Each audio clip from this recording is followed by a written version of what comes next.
지금까지 그 접근 방법까지 했어요. 참 가치 이론 한 문제, 접근 방법 한 문제, 지금 두 문제 한 거야, 총론에서는. 자, 각 파트별로 몇 문제 나온다고 그랬죠, 제가? 여기서 한 네 문제? 네 문제. 지금 현재 두 문제까지 공부한 거예요. 아, 두 문제 어디서 나올지 이제 가늠이 오죠. 공부를 이렇게 이렇게 범위를 정해가지고 공부를 하면 좀 공부가 쉬워요. 막연하게 하지 말고. 막연하게 하면 힘들어. 누구나 공부를 막연하게 하면 힘들어요. 자, 가치 이론에서 한 문제, 접근 방법에서 한 문제. 지금 현재 두 문제 맞춘 거예요. 이제 행정수단 이론 할 거야. 행정수단에서 보통 한 문제 정도 출제돼, 한 문제. 자, 행정수단은 둘로 구분돼요. 그, 이제 교과서에서는 행정 서비스와 행정 규제, 이 두 가지로 구분돼요. 행정 서비스와 행정 규제로 구분된다. 라고 하는 거예요. 행정수단이라고 하는 자체는 행정의 목표는 뭐예요? 행정의 목표는 국민의 안전과 복리의 증진, 이 행정이에요. 맞죠? 근데 그거 하는 방법은 두 가지다. 하나는 행정 서비스와 행정 규제다. 알았죠? 두 가지 방법을 갖고 국민의 안전과 복리를 증진을 꾀한다가 되는 거예요. 자, 행정 서비스라고 하는 것 자체는 공동구매라고 보시면 돼요. 공동구매. 행정 서비스라고 하는 것 자체는 공동구매하는 거다라고 보면 돼요. 대표적인 행정 서비스가 뭐가 있죠? 교육 서비스죠. 교육 서비스 같은 경우는 혼자 만약 학교를 만들면 만들 수 있어 없어? 없죠. 그래도 공동구매하는 거예요. 알았죠? 그런 개념으로 보시면 됩니다. 자, 행정 서비스 이론은 행정 서비스 유형, 그다음 공급 방식 유형, 공급 개선 이론. 이게 세 가지로 돼 있고 시험 출제 많이 되는 거는 예전엔 더 많이 출제가 되는데 최근에 좀 약간 출제 빈도가 줄긴 했는데 그래도 유형, 공급 방식 유형 이게 되게 중요해요. 아, 시험 출제 가장 많이 되는 거는 공급 방식 유형이 가장 출제가 많이 돼요. 중간 이론. 됐죠? 자, 먼저 볼게요. 공급 유형부터 볼게요. 공급 유형 이론은 사바스 유형 이론이에요. 이 사바스 이론은 여러분들이 좀 잘 알고 계셔야 돼요. 기본적으로. 자, 질문은 뭐냐면 행정 서비스를 어떤 유형으로 구분할 수 있을까? 그러니까 이 이론의 질문이야. 이 질문에 대한 답을 하는 게 첫 번째 이론이 사바스예요. 행정 서비스가 존재하는데 그 서비스들을 어떻게 몇 개로 유형을 구분할 수 있을까라는 거예요. 자, 사바스 유형 이론은 어떻게 주장을 하냐면 행정 서비스는 공공재형 행정 서비스, 그다음에 공유제형 행정 서비스, 요금제형 행정 서비스, 시장제형 행정 서비스가 존재한다라는 거예요. 자, 그럼 이걸 다 공부하고 나면 행정 서비스의 유형이 어떻게 되는지 여러분들 이제 느낌이 딱 와요. 자, 먼저 공공재형 행정 서비스는 대표적인 게 뭐냐면 국방, 외교 치안 이런 것들을 공공재형 행정 서비스라고 불러요. 알았죠? 우리 이런 서비스 받아요, 안 받아요? 국방, 외교, 치안 받죠? 이런 것들을 공공재형 공공 서비스라고 분류하는 거예요. 알았죠? 자, 그다음 공유재형은 국립공원, 하천, 녹지 이런 것들이 이제 공유재형 행정 서비스다라고 하고, 요금제형은 공공 서비스 중에 고속도로, 전기, 가스, 상하수도 이런 것들이 요금제형 서비스다. 마지막으로 보육, 노인보호 이런 것들이 시장제형 서비스다라는 거예요. 알았죠? 공공 서비스 개념 이제 알겠죠? 알겠죠? 이게 이제 이렇게 구분한다는 거예요. 근데 사바스는 그런데 이거를 그냥 구분한 게 아니고 두 가지 조건을 걸고 구분한 거예요. 하나는 배제성과 경합성. 이 두 가지 개념을 가지고 이 공공 서비스를 구분했어요. 경합성과 배제성. 이 두 개를 구분한 거예요. 자, 배제성이라고 하는 것 자체는 서비스가 존재하면은 서비스를 어떤 특정한 사람을 배제 가능성을 배제성이라고 불러. 자, 어떤 서비스를 특정한 사람에게 제공을 안 할 수 있는 가능성. 이걸 배제성이 불러. 다시 말해서 울타리를 치는 가능성, 칠 수 있는 가능성. 이걸 배제성이 불러요. 알았죠? 이해됐죠? 자, 두 번째, 경합성. 경합성은 정확하게는 소모 가능성이에요. 소모 가능성. 경합성이란 말을 다른 게 생각하시면 안 되고 그냥 소모 가능성이라고 보시면 돼. 어떤 서비스를 제공했어요. 제공했는데 그 서비스가 사라져. 많이 사라짐, 어떤 사람을 제공하는 순간 막 사라져. 그러면 그것은 경합성이 크다라고 그래요. 그래서 경합성은 소모 가능성이라고 불러요. 서비스 제공인데 서비스가 안 사라지는 서비스들이 존재해요. 이럴 경우는 경합성이 없다. 알았죠? 이렇게 표현한 거예요. 자, 그럼 볼게요. 자, 우리가 앞에서 했던 거 뭐 있어요? 거의 지금 어떡하 큰일 났다. 자, 볼게요. 첫 번째가 국방 외교 치안이요. 얘네들 같은 경우 조건 비배제성과 비경합성 갖고 있다고 그래요. 자, 국방 외교 치안 배제할 수 있어 없어? 없어요. 비배제성 알았죠? 자, 경합해요 안 해요? 왜 안 해? 소모되지 않아. 자, 탱크 갖다 사놨어요. 탱크로 국방을 해. 탱크가 사라져? 탱크가 소모돼? 아이, 물론 바람이 지나가면서 그 마찰을 해서 훼손을 하겠죠. 근데 막 탱크가 팍팍팍 없어져? 안 없어지잖아. 있잖아, 그대로. 알았죠? 그래서 국방 치안 안보는 뭐다? 비배제성 비경합성이다를 성격 갖고 있다라고 하게 되는 거예요. 자, 두 번째, 국립공원 하천 녹지예요. 얘네는 비배제성과 경합성 갖고 있다고 그래요. 자, 배제할 수 있어 없어? 없지. 하천에 울타리 칠 수 있어 없어? 없죠. 울타리를 쳐야 배제할 수 있잖아. 근데 하천에 울타리 칠 수 있다 없다? 비배제성, 알았죠? 자, 그다음 녹지도 우리 그 넓은 녹지에 못하지. 그러니까 비경합성, 비배제성. 자, 경합성은 있어 없어요? 경합성은 있지. 왜 있어요? 녹지 같은 경우는 누가 하나가 가서 앉아 있으면, 가서 앉아서 있으면 다른 사람이 그 녹지를 쓸 수 있어 없어? 없어요. 그 소모돼. 알았죠? 소모 가능성이 커요. 알았죠? 그래서 소모성이 배제해서 경합성이 있다라고 하게 되는 거예요. 자, 그다음 세 번째 볼게요. 자, 이거 어떻게 공부할지 설명드리는 거예요. 그다음 고속도로 전기, 가스, 상하수도인데 이거는 배제성 측면에서 어때? 배제할 수 있어 없어요? 있죠? 자, 전기는 배제할 수 있어 없어? 전기 배제하지. 왜 그래? 콘센트만 막아놓으면 되잖아. 고속도로는 어떻게 배제할 수 있어? 톨게이트. 알았죠? 톨게이트 하면 되죠. 그다음에 수도는? 수도꼭지, 아이씨. 수도꼭지를 막아놓으면 되지. 수도꼭지를 관리하면 되지. 수도꼭지만 관리하면 되지. 아니, 우리가, 자, 됐죠? 됐죠? 그리고 배제성은 있다. 경합성은? 경합성은 없다 그래. 이게 중요해. 자, 볼게요. 근데 여기서 말하는 고속도로, 전기, 가스, 상하수도에서 전기 자체가, 전기 자체가 서비스가 아니야.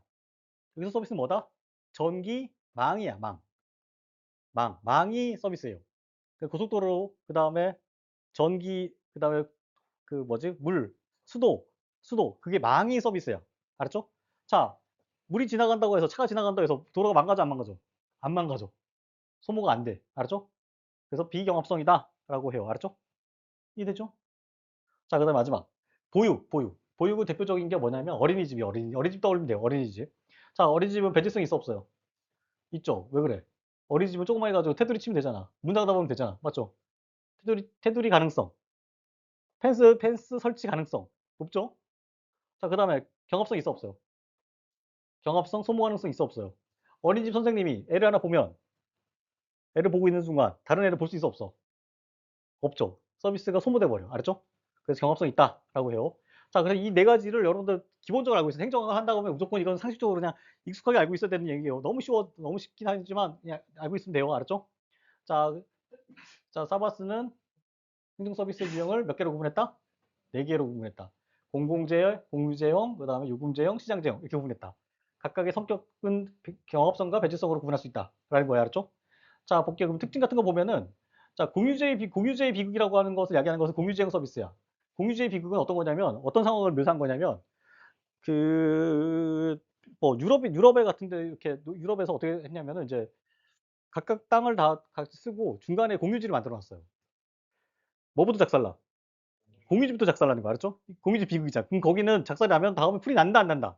안 날 정도로 박살내 버리는 거야. 이게 비극인가? 다 먹고 나가서 다음에 나면 비극이 아니야. 비극 아니야. 다 먹고 나갔는데 다음에 풀이 안 나는 거야. 이게 공유제 비극이에요. 어디까지 먹이는 거야? 뿌리까지 먹여버리는 거. 뿌리까지 먹는 거야. 알았죠? 뭐로? 양으로. 알았죠? 이게 공유제 비극이에요. 자, 그렇게 설명하는 거다라고 보면 되고. 자, 그 다음에 자연 독점 같은 게 이런 시장 실패가 발생하는 부분이 보통 요금제형. 알았죠? 자, 자연 독점으로 해서 시장 실패가 발생하는 부분이 요금제형이다라고 보면 돼요. 자, 이건 어떤 개념이냐? 미국에서 어떤 현상이 발생했냐면 도로, 철도, 전기 이게 보면은 자연 상태 놔두잖아요. 그러면 서로 잡아먹고 해가지고 최종적으로 누구만 남아? 각 부분에서 한 놈만 남아. 알았죠? 이런 부분 남아. 그럼 어떤 문제 벌어져? 이러면 어떤 문제가 발생해? 독점 발생해. 알았죠? 요때 누가 들어가? 정부가 들어가는 거예요. 공공 서비스 형태로. 알겠죠? 그런 영역이 어디다? 무슨 영역이다? 요금 제형에 들어간다라고 하는 거예요. 자, 시장 제형 같은 경우는 아까 말했죠. 보육은 민간에도 해줄 수 있어요, 없어요? 민간이 누구나 할 수 있죠. 왜냐면 이게 규모가 작기 때문에 누구나 할 수 있어. 알았죠? 작든 크든 할 수 있어요. 자, 민간이 공급 가능하고 정부 공공 부분의 개입이 최소화되고 이렇게 되는 거죠. 최소화할 수 있는 영역이죠. 자, 그런 내용으로 보시면 돼요. 자, 요게 누구 이론이다? 요게 누구 이론이다? 사바스 이론이야. 알았죠? 자, 사바스 이론은 어떻게 정리하고 계시냐면은 사바스가 네 개로 구분했다. 대표적인 사례를 하고 경합상과 비경합상을 추정해낼 수 있을 끝이에요. 알았죠? 자, 그 다음에 과소공급, 무임승차 문제가 발생하는 것은 공공재다. 알았죠? 자, 국방에는 무임승차 돼야 안 돼요. 국방은. 국방 서비스에 무임승차 돼야 안 돼. 되지. 세금 하나도 안 내도 국방 서비스 받을 수 없어. 내가 세금 냈다고 안 냈다고 해가지고 내가 야 너는 국방 서비스 못 받아 이렇게 일을 할 수 없어. 없어요. 알았죠? 그래서 무임승차가 가능해요. 뭐에서? 국방, 특히 공공재형 공서비스에서. 알았죠? 그렇게 되는 거예요. 자, 어렵지 않죠? 여기까지 해서 그 공공서비스의 유형이에요. 공공서비스. 됐죠? 자, 그 다음 이론 할게요. 두 번째 이론은 공공서비스 공급 방식 유형이에요. 자, 공공서비스라고 하는 것 자체가 유형이 있다면 이것을 공급을 하겠죠. 공급을 하겠죠. 그 방식에 관한 이론들을 모아놓은 게 여기에요. 행정서비스 공급 방식 유형 이론이다 라고 보면 돼요. 그래서 공공서비스 유형 이론과 공공서비스 공급 방식 유형이랑 구분해야 돼. 자, 나중에 시험 볼 때는 뭐 그놈이 그놈이긴 하지만 공부할 땐 구분해야 돼. 알았죠? 자, 여기는 총 이론이 몇 가지가 있냐면 하나, 둘, 너희 다섯 개 이론이 있어요. 여기에 좀 내용이 복잡하니까 좀 집중적으로 봅시다. 첫 번째, 이종수 교수의 공급 방식 유형 이론이 있어요. 첫 번째가 아허, 와카노. 책으로 보세요. 책으로 보세요. 자, 거기 자료로 보세요. 자, 먼저 이종수 교수는 행정 서비스 공급 방식. 자, 공급 행정 서비스의 유형 이론은 그런 형태가 있는 거고 이건 공급 전달하지. 공급은 전달하는 거야. 전달하는 방식 몇 가지가 있느냐. 이렇게 설명한 거야. 됐죠? 자, 어떤 물건의 종류가 몇 가지냐와 그 물건을 어떻게 전달의 방식이 몇 가지냐. 달라요. 알았죠? 여기는 물건을 어떻게 전달할 거냐. 에요. 근데 사실은 엄밀하게 따지면 연결돼 있어요. 사실은. 연결돼 있지만 이론 공부할 때는 따로 떨어져 있다라고 보시면 돼요. 이해됐죠? 자, 갑니다. 자, 이종수 교수는 이 이론 자체는 그 행정학 교과서에 실려져 있어요. 이 표가. 그래서 이제 이게 대표적인 이론이 됐다라고 보면 돼요. 그래서 지금 이종수 교수라고 하는데 우리나라 대표 이론이다라고 보면 돼요. 우리나라 행정학 교과서 대표 이론이라고 보면 돼요. 자, 이 이론은 행정 서비스 공급 방식이 일반 행정 방식, 민간 위탁 방식, 그 다음에 책임 경영 방식, 민영화 방식 이 네 가지가 있다라고 해요. 몇 가지가 있다? 일반 행정, 민간 위탁, 책임 경영, 민영화. 이게 뭘 일반 행정이라고 그러고 뭘 민간 위탁이라고 그러고 뭘 책임 경영인지만 알면 되겠죠? 자, 일반 행정은 뭐냐면 정부가 생산을 해서 자, 권력에 기반해서 공공 서비스 공급하는 방식을 일반 행정 방식이라고 불러요. 자, 공공 서비스를 정부가 생산해. 그리고 정부가 권력에 기반해서 공공 서비스 공급하는 거야. 알았죠? 쉽게 말해서 정부가 권력에 기반한다는 얘기는 뭐냐면 정부가 주고 싶은 놈한테 주는 거야. 공공 서비스를. 이게 일반 행정 방식이에요. 알았죠? 자, 우리가 알고 있는 대부분의 행정 공공 서비스 공급 방식이 뭐예요? 일반 행정이 알았죠? 정부가 생산해서 정부가 주고 싶은 권력에 기반해서 그 권력은 국가가 준 거야. 너한테 위임해 준 거야. 그 권력에 기반해서 국가가 주고 너가 한번 해봐. 이렇게 된 거야. 만약에 너가 한번 해봐. 근데 못하면 어떻게 돼? 정부가 바뀌는 거지. 알았죠? 이거야. 알았죠? 그 방식이에요. 자, 주민들이 이래라 저래 못 따지잖아. 너 한번 해봐. 마음에 안 들면 박살내겠다. 이렇게 되는 거 알았죠? 그렇게 되는 거예요. 이게 일반 행정 방식이다라고 보면 되고. 자, 두 번째는 민간 위탁 방식이야. 민간 위탁 방식은 자, 민간이 생산을 해요. 민간이 생산하고 권력에 기반해서 공급하는 방식이에요. 알았죠? 이거는 정부가 임의로 알았죠? 임의로 공급을 하는 방식을 민간 위탁 방식이다라고 해요. 두 번째 방식이다라고 보면 돼요. 이거는 조금 생소하죠. 공공 서비스를 민간이 생산하는 것부터가 약간 생소하죠. 근데 이런 방법이 많아요. 자, 세 번째는 자, 책임 경영이라는 게 있어요. 책임 경영. 책임 경영이라고 해서 정부가 생산을 하고 시장에 기반해서 공공 서비스 공부하는 거예요. 공공 서비스를 뭘 붙이냐면 앞에서는 정부가 누구한테 줄지를 결정했다면 여기서는 공공 서비스 누구한테 줄지를 어떻게 결정하냐면 가격을 붙여서 해요. 가격을 붙여서 가장 높은 가격을 부르는 놈한테 주는 방식이 시장 방식이에요. 알았죠? 자, 정부가 생산을 해서 자, 가장 높은 가격을 부르는 사람한테 주는 방식. 이걸 무슨 방식이라고 부른다? 책임 경영 방식이다. 라고 불러요. 알았죠? 이게 공공 서비스를 공급하는 방식 중에 세 번째예요. 자, 네 번째는 민영화 방식이야. 민영화라고 하는 것 자체는 개념을 정확히 이해해야 돼요. 민영화라고 하는 것 자체는 일반적으로는 아까 말했죠. 조직화됐던 것을 밖으로 빼내는 것을 민영화라 불러. 실제로는. 그것도 민영화고 이것도 민영화예요. 알았죠? 민영화라고 하는 개념 자체 두 가지가 있어. 기존의 큰 조직을 해체를 해서 그 조직을 밖으로 외부로 내보내는 거. 민영화, 민영화, 인간 쪽으로 이런 뜻도 하나 있고 이것도 민영화고 또 하나는 민영화는 뭐냐면 민간이 생산해서 자 가격을 붙여서 공공 서비스를 공급하는 방식이 민영화예요. 됐죠? 민간이 생산해서 가격표를 붙여서 돈 내는 놈한테 공공 서비스를 제공하는 방식을 뭐라고 그런다? 민영화라고 한다. 알았죠? 민영화 두 개가 있어요. 하나는 큰 대규모 조직에서 조직 외부로 내보내는 거. 민간으로 내보내는 걸 민영화. 하나는 민간이 생산해서 시장을 가격을 붙여서 공공 서비스 공급하는 방식을 민영화라고 부른다. 라고 했어요. 알았죠? 자, 이종수 교수는 몇 가지 방식을 구분했다? 네 가지로 구분했어요. 자, 우리가 일반적인 거는 일반 행정. 자, 가장 생소한 거 뭐예요? 이 중에서. 저 공공 서비스를 민간에서 생산해가지고 민간에 가격 붙이는 거 있나? 뭐 이런 생각 해볼 수 있죠. 자, 그러면 하나씩 예를 들을게요.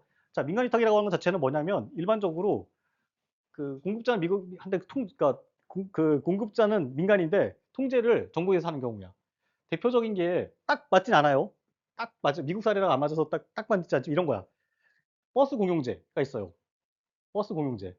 버스 공용제는 뭐냐면 구민은 안 하는 것 같긴 한데 저 경기도 가면은 자 어떻게 해요? 버스 업체들이 민간이 공급해요. 공공 서비스 공급해. 버스 운전해. 자 근데 그거를 다 누가 관리해? 정부가 관리해. 노선도 정하고 요금도 정하고 알았죠? 배차 피감도 정하고 알았죠? 근데 그 배차 정할 때 시장 원리로 해요. 시장 원리가 아니야. 시장 원리가 아니야. 정부가 자기 마음대로 하는 거야. 자기 마음대로. 자기 뜻대로. 자기 마음대로 하는 표현은 그렇지만 자기의 계획대로 하는 거야. 알았죠? 자기 의지대로 하는 거야. 그럼 걔네들은 뭘 의지로 할까요? 뭘 취소하려고 그럴까? 교통 사각지대를 취소하는 방향으로 하는 거야. 알았죠? 알았죠? 그렇게 하는 거예요. 좋게 설명하면. 이게 대표적인 무슨 방식이다? 민간 위탁 방식의 하나의 사례가 될 수 있다. 예요. 자, 그럼 책임경영은 대표적인 사례가 있어요. 공공이 생산하는데 가격표가 붙어 있는 게 있어. 우리나라에서. 전기. 전기는 어떻게 돼 있어요? 전기 누가 생산해? 한전이 생산하죠. 한전과 발전자 회사들이 생산해. 일부 다른 민간이 생산한 것도 있긴 해요. 요즘에 민간이 전기력 생산해. 그렇지만 대부분 누가 생산해? 한전이 생산해요. 맞죠? 근데 거기에 뭐 붙어 있어? 가격이 붙어 있어. 공공이 생산하는데 가격을 붙여서 해. 자, 우리가 이렇게 공익 쓸 수 있는 건 뭐야? 우리가 최고가를 불렀기 때문에 그런 거야. 학원에서 이 최고가 그 가격 불러줬기 때문에 이게 우리가 쓸 수 있는 거 알았죠? 맞지 않아요? 최고가라는 건 이해 안 돼? 얘네들이 1kW당 얼마라고 했잖아. 정했잖아. 우리가 그거를 동의한 거예요. 이걸 켰다는 얘기는 우리가 동의했다는 거야. 그 가격이 그 최고가야. 거기를 우리가 계약을 했다는 거야. 알았죠? 그런 거예요. 알았죠?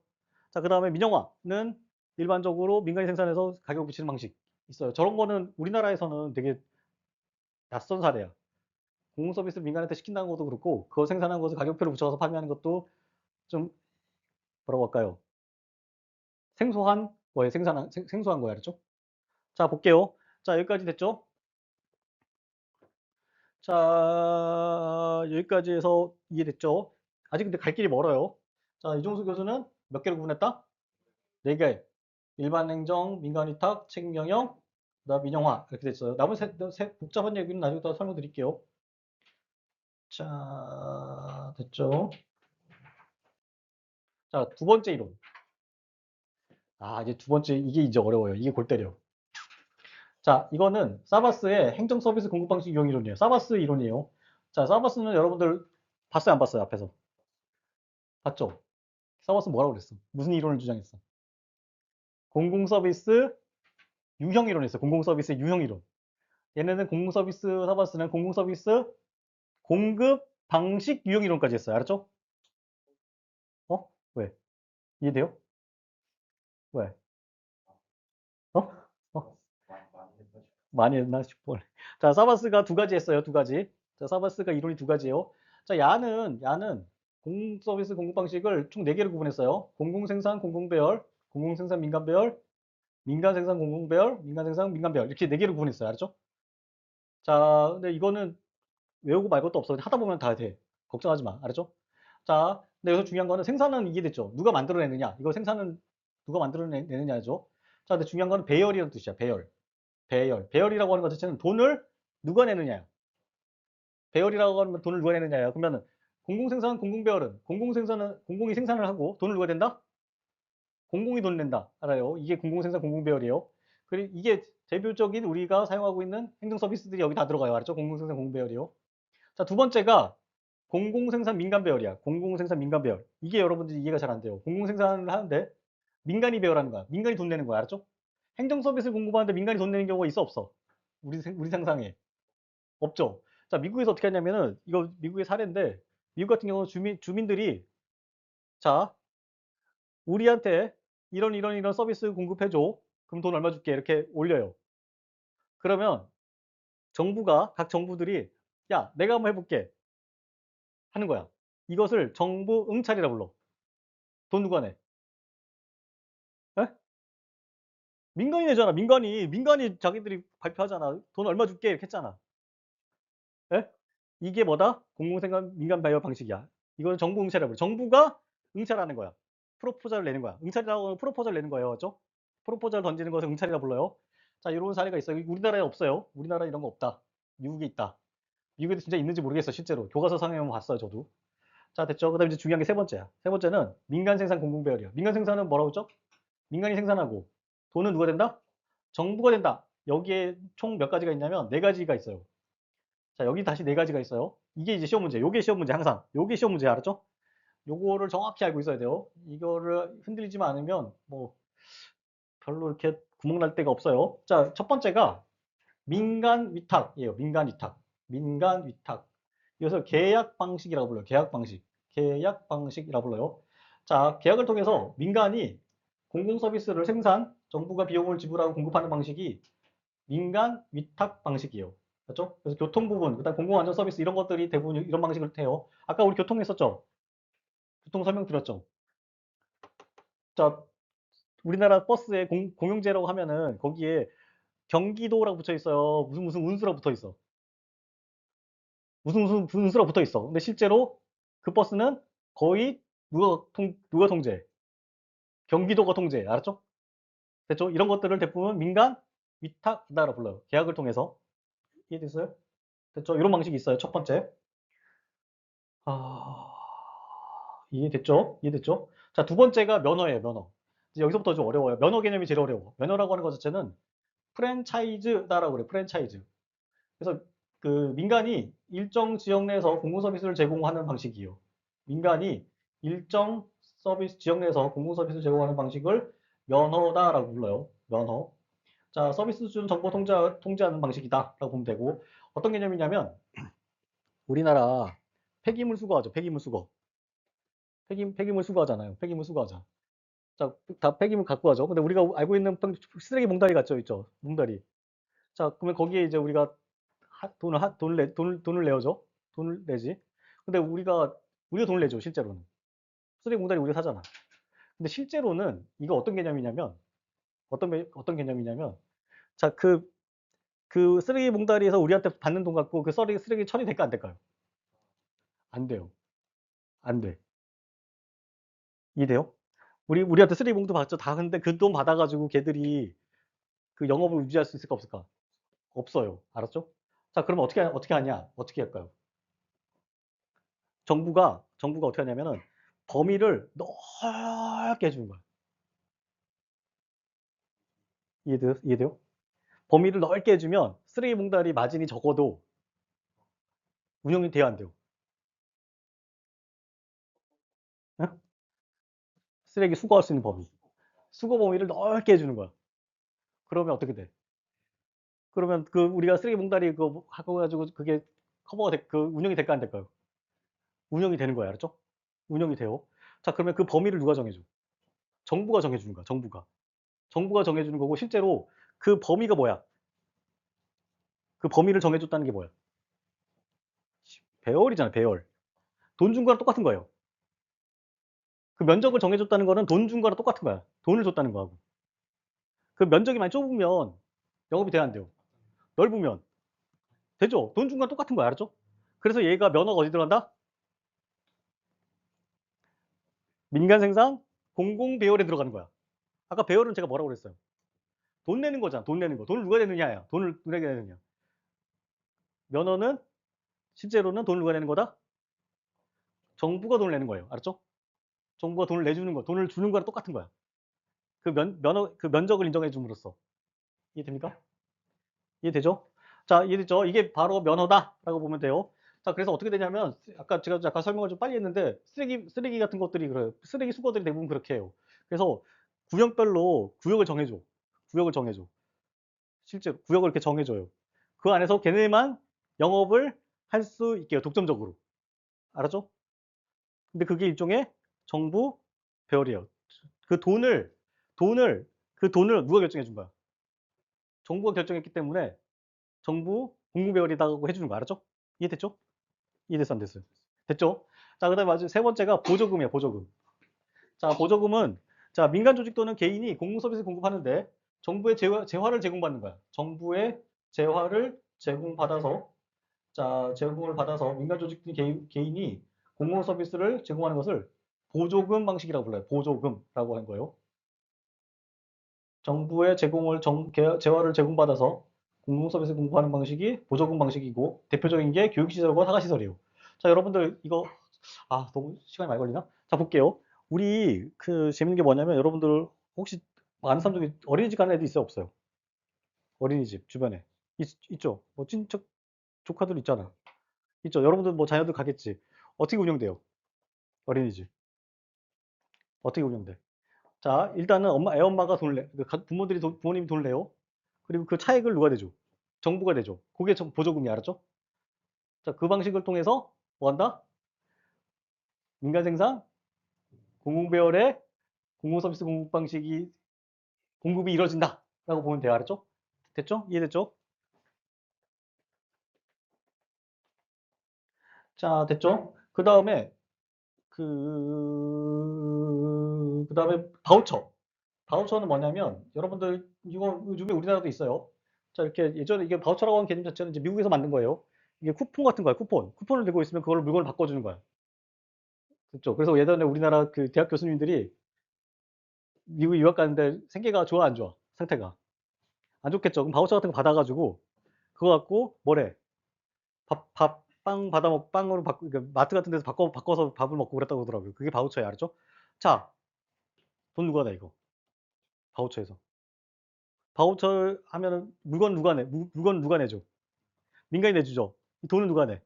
정부가 내죠. 자, 바우처를 받아가 민간은 어떻게 해? 그 바우처를 가지고 정부한테 가서 돈을 바꾸죠. 알았죠? 그래서 바우처도 무슨 방식이다? 민간 생산, 공공 배열의 공공 서비스 공급 방식 유형에 들어간다라는 거예요. 이해됐죠? 자, 그다음에 이제 가장 중요한 게 마지막이 뭐냐면 민간 생산, 민간 배열 방식이요. 민간 생산, 민간 배열 방식이요. 자, 이거는 민간이 생산하고 돈을 누가 낸다? 민간이 낸다라는 거예요. 대표적인 게 자원봉사가 여기에 되는 거예요. 자원봉사. 자, 근데 우리가 자원봉사라고 하면은 뭐 어떤 개념이에요? 우리나라는? 우리나라는 일단 뭐 대학 가기 위해서 아니면 취업하기 위해서 그냥 자원봉사 시간 때우는 거죠. 근데 미국에서 자원봉사는 뭘 말하는 거냐면 1차적으로는 그 공공 서비스를 공급해요. 시민들이 공공 서비스 공급하는데 뭘 주냐면 정부에서 뭘 줘요? 교통비하고 식비를 줘. 우리나라는 교통비하고 식비 줘, 안 줘? 안 주지, 씨. 미국은 교통비하고 식비를 줘. 다시 뭐만 안 줘? 임금을 안 줘, 임금. 임금을 안 주는 방식으로 공공 서비스를 공급하는 방식이 자원봉사예요. 알았죠? 자발적 서비스라고 불러요. 그다음에 마지막 자급자족. 자급자족은 서비스 수요자가 수요자가 스스로 공공 서비스 공급하는 방식을 자급자족이라고 불러요. 알았죠? 대표적인 게 뭐냐면 주민순찰. 알았죠? 여러분들 주민순찰 대표적인 봤어요, 안 봤어요? 봤죠? 동네 가면 있잖아. 해병대. 그다음에 해병 전후 애들 그 순찰 돌잖아. 맞죠? 이런 분들이 공공 서비스 제공하는 거였죠. 이것을 뭐라 부른다? 자급자족이라고 부른다라는 거예요. 자, 정리할게요. 자, 서바스는 몇 개로 구분했다? 공공 서비스를 네 가지. 공공생산, 공공배열, 공공생산, 민간배열. 그러니까 뭐 되게 쉬워요. 공공 떠올리고 공공 민간, 그다음에 민간 공공, 민간 이렇게 떠올리면 돼요. 맞죠? 자, 그래서 민간 생산과 공공 배열에 몇 가지가 있다? 네 가지가 있다. 민간 이타, 면허, 보조금, 바우처. 알았죠? 됐죠? 됐죠? 됐죠? 됐죠? 자, 그러면은 여러분들 이제 구분되는 게 뭐냐면 민간 위탁과 보조금의 차이가 뭘까요? 민간 위탁과 보조금의 차이가 뭘까요? 둘 다 정부가 돈을 내주는 거야. 결정적 차이가 뭘까요? 아, 딱 보는 순간 알아야 되잖아. 이 정도는. 어? 운영 주체? 이런 씨. 계약이야, 계약. 계약이라고 하는 것 자체는 계약이라고 하는 자체는 장기간의 약속이야. 자, 계약이 이루어진다는 얘기는 뭐예요? 계약을 하게 되면 민간은 투자를 늘릴 수 있어 없어요? 정부가 계약을 했어. 단연간의 계약을 했어. 그럼 민간은 돈을 투자할 수 있어 없어요? 자동차를 살 수, 시내버스를 살 수 있어 없어? 어이씨. 아니, 만약에 내가 민간 위탁을 할 거예요. 민간 위탁을 할 거야. 근데 정부가 계약해줘. 내가 너희한테 20년 동안 돈을 줄게. 알았죠? 공공 서비스 제공해줘. 그러면 이 사람은 시설 투자할 수 있어 없어요? 있게 되는 거야. 알았죠? 요게 민간 위탁 방식이야. 그래서 계약이라고 하는 것 자체가 매우 중요한 거야. 알았죠? 자, 근데 우리가 보조금 같은 경우에 어린이집한테 보조금 줄 때, 야, 니네 30년 동안에 보장해줄게. 이 얘기 해, 안 해? 안 해. 안 했죠? 니 30년 동안 어린이집 내가 돈 대줄게. 또 애들 오면, 야, 애들 없잖아요? 애들 없으면 돈 안 줘. 만약에 학생 수가 점점 원생이 줄어. 원생 준다고 해서 돈 줘요, 안 줘요? 자, 쉽게 말해서 대가리당 주는 거야. 대가리당 준 거였어. 아, 좀 차이가 있어요. 계약과 보조금은 차이가 있다 없다. 엄청난 차이가 있어요. 알았죠? 뭐가 더 좋아? 공공 서비스를 민간 생산하는 입장에서는 누가 더 좋아? 민간 위탁이 최고지. 알았죠? 자, 민간 위탁에 한번 걸린다. 내가 민간 위탁에 걸렸어요. 민간 위탁을 됐어.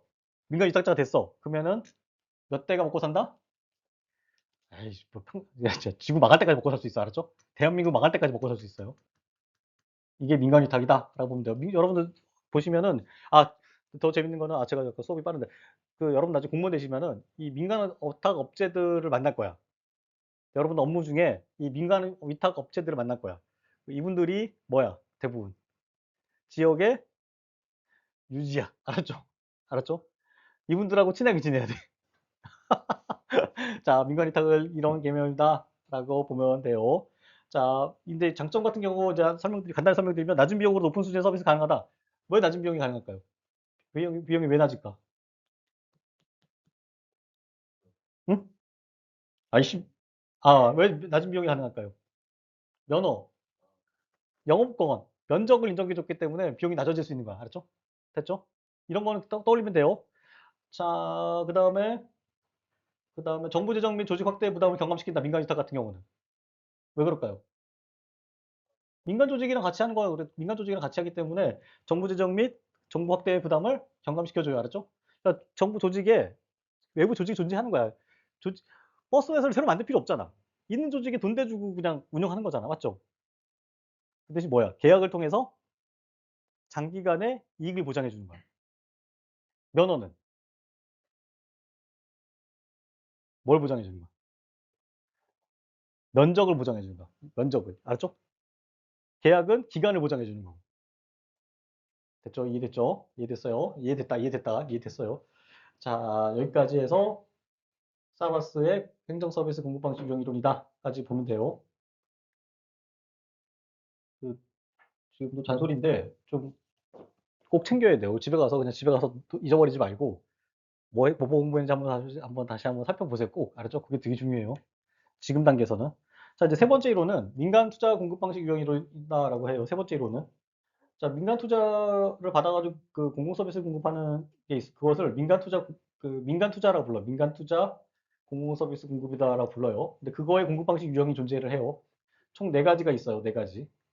자, BTO, BOT, BTL, BLT 이 네 가지가 있어요. 자, 되게 어렵지 않아요. 간단해요. 자, 먼저 볼게요. BTO부터 볼게요. BTO는 근데 여기서 크게 구분할 게 두 가지야. 이렇게 구분해. 자, 여기서 BTO, BOT, BTL, BLT 이거 다 영어인데 이거의 주어는 민간이야, 민간. 알았죠? 민간이 주어예요. 자, 민간이 건설하고, 민간이 트랜스퍼해주고, 오운하고, 오퍼레이트하고, 이거 다 뜻이야, 알았죠? 자, 민간이 돈을 투자해서 공공 서비스를 해요. 됐죠? 자, 민간은 바보야? 이거 왜 해? 돈 벌려고 하는 거야, 알았죠? 됐죠? 돈을 어떤 돈을 받으려고 그래요. 근데 돈을 회수하는 거, 돈을 버는 방식은 딱 두 가지가 있어요. 하나는 자기가 지어서 자기가 운영해서 이익을 보는 방식. 이 한 가지 방식이 있고, 두 번째 방식은 뭐냐면 이것을 정부한테 빌려줘서 정부가 운영하게 하고 그걸 임대료를 받아서 수익을 창출하는 방식이 있어요. 두 가지 방식이 있어요. 자기 직접 운영하거나 정부에 빌려주거나. 알았죠? 이 두 가지 방식이 있어요. 자, 그래서 여기 보면 OT, TO, OT, 그다음에 TL, 그다음에 LT 여기 있죠. 요 계열들 3번과 4번이 정부한테 빌려주는 방식이야. 알죠? 정부한테 빌려줘서 돈을 회수하는 방식, 투자금을 회수하고 이익을 확보하는 방식이요. 알았어요?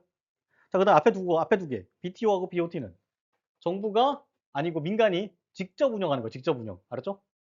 직접 운영을 해서 자기가 누구한테 공공 서비스를 판매해서 운영하는 방식이 BTO 또는 BOT다라고 보면 돼요. 대표적인 게 뭐가 있냐면 여러분들 큰 도로 있죠. 큰 도로나 큰 다리, 교량 거기 보면은 뭐가 있어요. 앞에 입구에 톨게이트 있죠. 톨게이트 다리에서 돈 받는 애들. 걔들이 대부분 뭐예요? 민간이야, 민간. 알았죠? 거기 걔네들이 민간이에요. 걔네들이 민간에 들어간다라고 보면 돼요. 근데 만약에 오케이, 오케이. 여기까지 됐죠? 그럼 걔네들은 자기가 돈을 냈어. 다리를 만들어서 다리가 만들어지는 순간 그거는 뭐예요? 다리는 뭐예요? 뭘 제공해? 공공 서비스를 제공하죠. 알았죠? 근데 그 돈은 어디서 왔어? 민간에서 왔어요. 알았죠? 요 개념을 이해해야 돼. 요게 현대 정부에서 많다, 적다. 엄청 많아요, 지금. 알죠? 대표적인 게 뭐다? 다리, 고속도로, 그다음에 터널, 해저 터널 이런 것도 다 요즘에 그게 알죠? 자, 그거의 방식이 네 가지예요. 자, 그럼 볼게요. BTO하고 BOT만 먼저 구분해 볼게요. 이건 어떻게 하는 거냐면 BTO는 뭐냐면 먼저 건설을 하고 나서 트랜스퍼예요. 트랜스퍼라고 해서 이 소유권을 넘겨주는 거야. 넘겨줘. 알았죠? 소유권을 정부로 넘겨줘. 알았죠? 그리고 자기가 운영을 해. 이게 BTO 방식이에요. 먼저 등기를 바꿔주는 거야. 자, 건설한 사람이 최초 등기를 하게 돼 있어요. 최초 등기. 만약 도로가 만들어지면 등기를 해. 모든 시설물은 등기를 하게 돼 있어. 등기라고 하는 거는 뭐예요? 장부에다 이름 올리는 거야. 최초는 누가 해? 민간이 해요. 그것을 바로 넘겨줘. 정부한테. 등기를 해줘요. 그럼 그 재산이 누구로 넘어가? 정부로 넘어가고 운영은 누가 한다?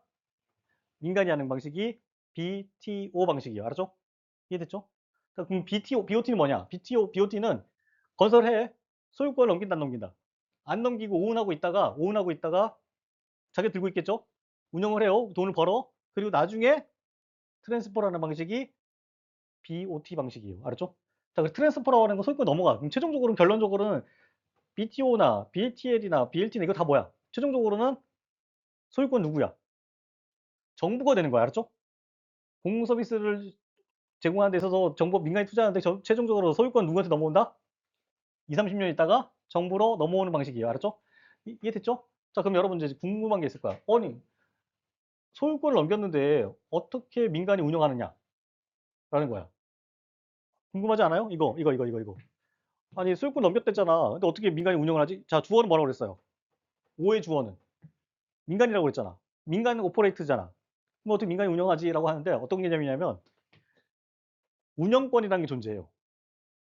운영권. 소유권과 운영권이라는 거는 구분돼요. 알겠죠?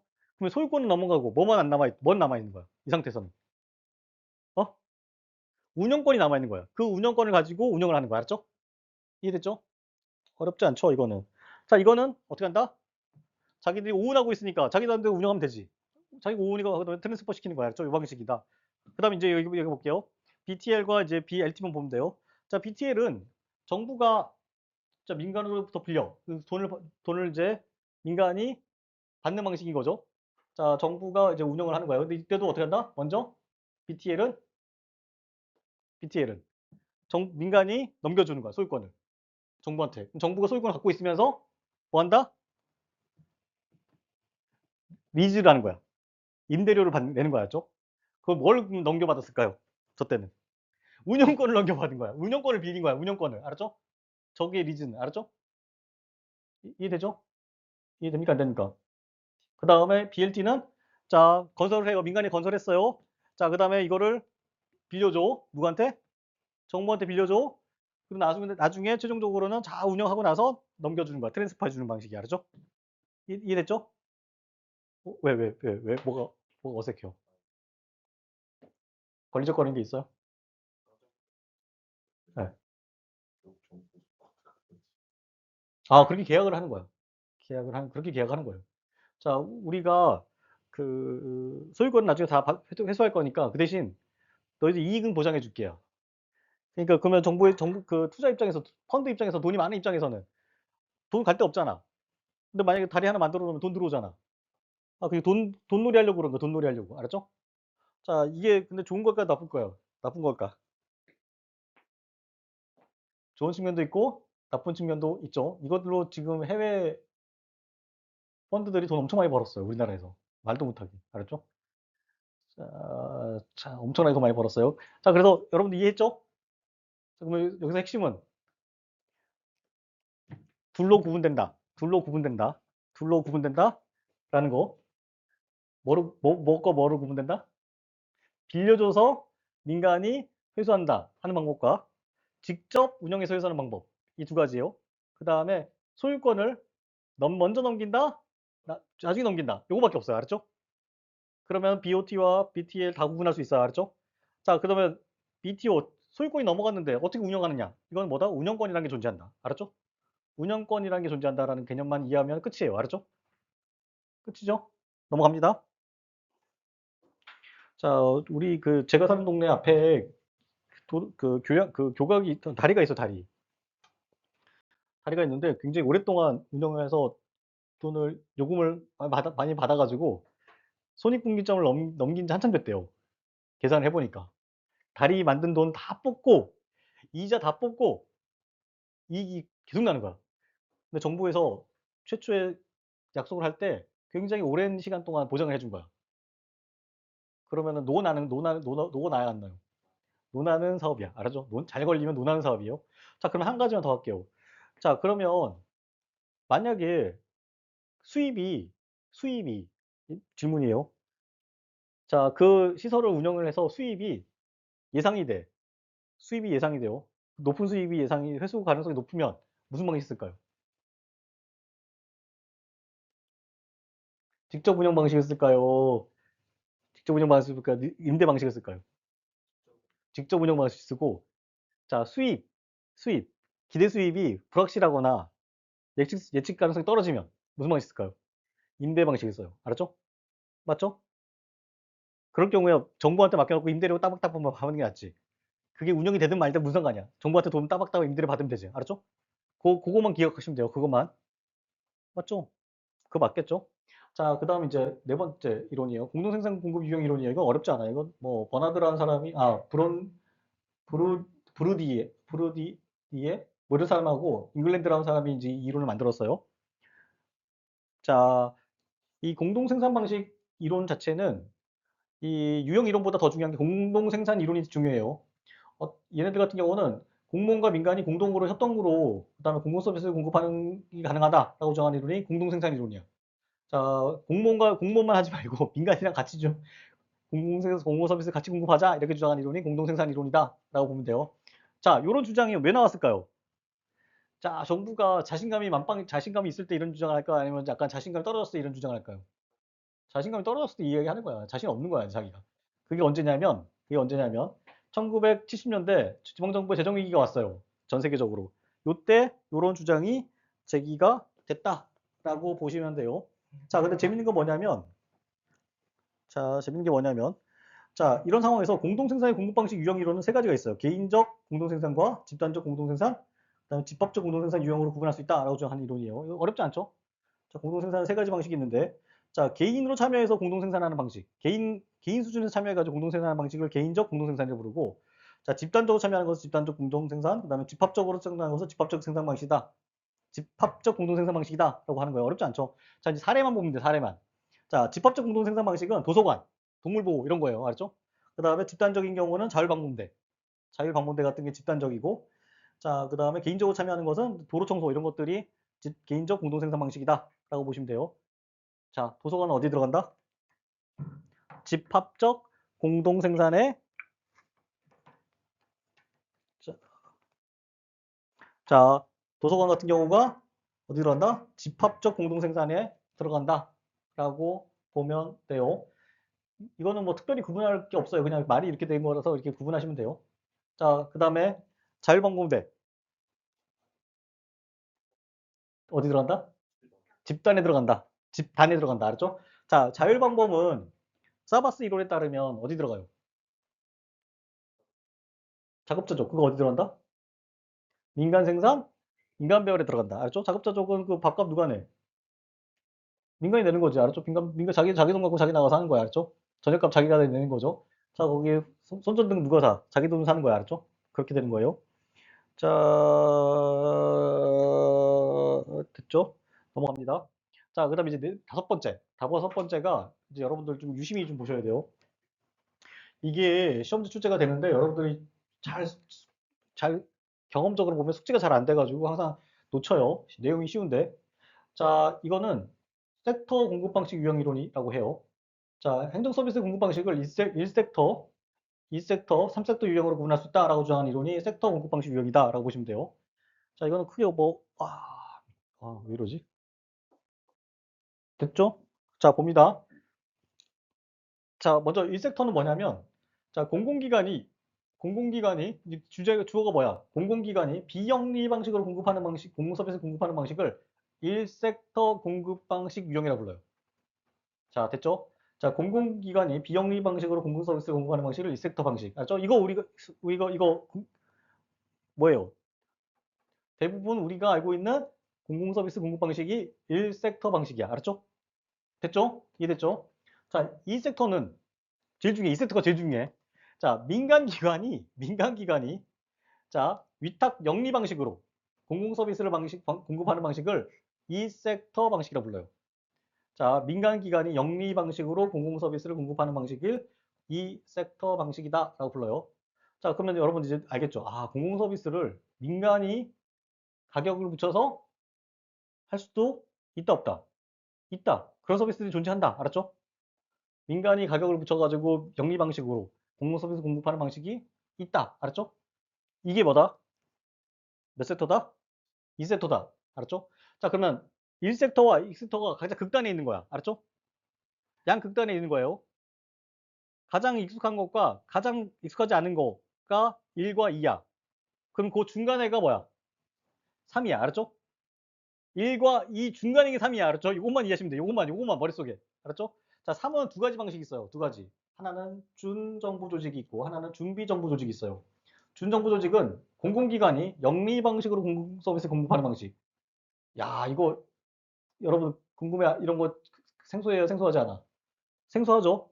자, 공공기관이 영리 방식. 다시 말해서 공공기관이 요금을 붙여서 가격표를 붙여서 공공서비스 공급하는 방식이 준정부 조직이라고 불러요. 그 방식을 준정부 조직이라고 불러. 알았죠? 자, 그 다음에 준비정부 조직은 민간이 비영리 방식으로 공공서비스 공급하는 방식이 준비정부 조직이다. 라고 하는 거예요. 자, 그럼 여기서 이제 3섹터는 반대로 하는 거, 반대로. 자, 공공은 비영리잖아.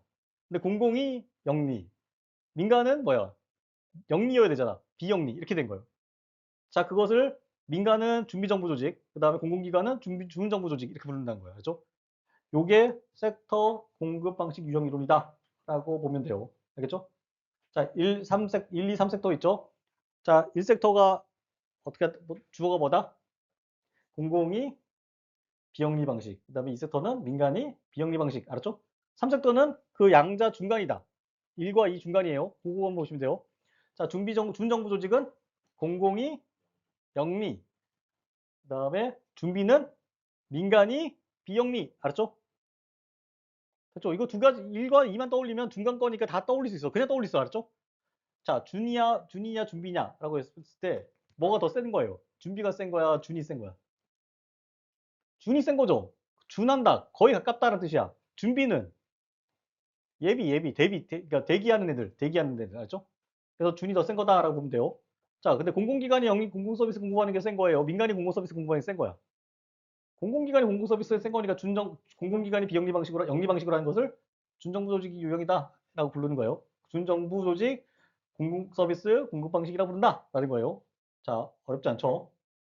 자, 이거 놓치면 안 돼요. 이거 꽤 자주 출제가 돼요. 근데 너무 쉽잖아. 근데 이거를 놓쳐서 1, 2, 3 이거 헷갈리. 그렇죠? 하실 수 있겠죠? 할 수 있겠죠? 자, 여기까지 나머지 내용들은 나중에 보는 걸로 할게요. 자, 이제 마지막. 자, 공공 서비스 공급 개선 이론. 공공 서비스 공급 개선 이론이 마지막 이론이에요. 이제 공공 서비스는 어떻게 개선할 거냐? 여기에 관련된 내용인데, 이거는 뭐, 여러분이 이런 내용이 있다는 것만 좀 알고 계시면 될 것 같아요. 결과지향적 성과평가 이론이 있어요.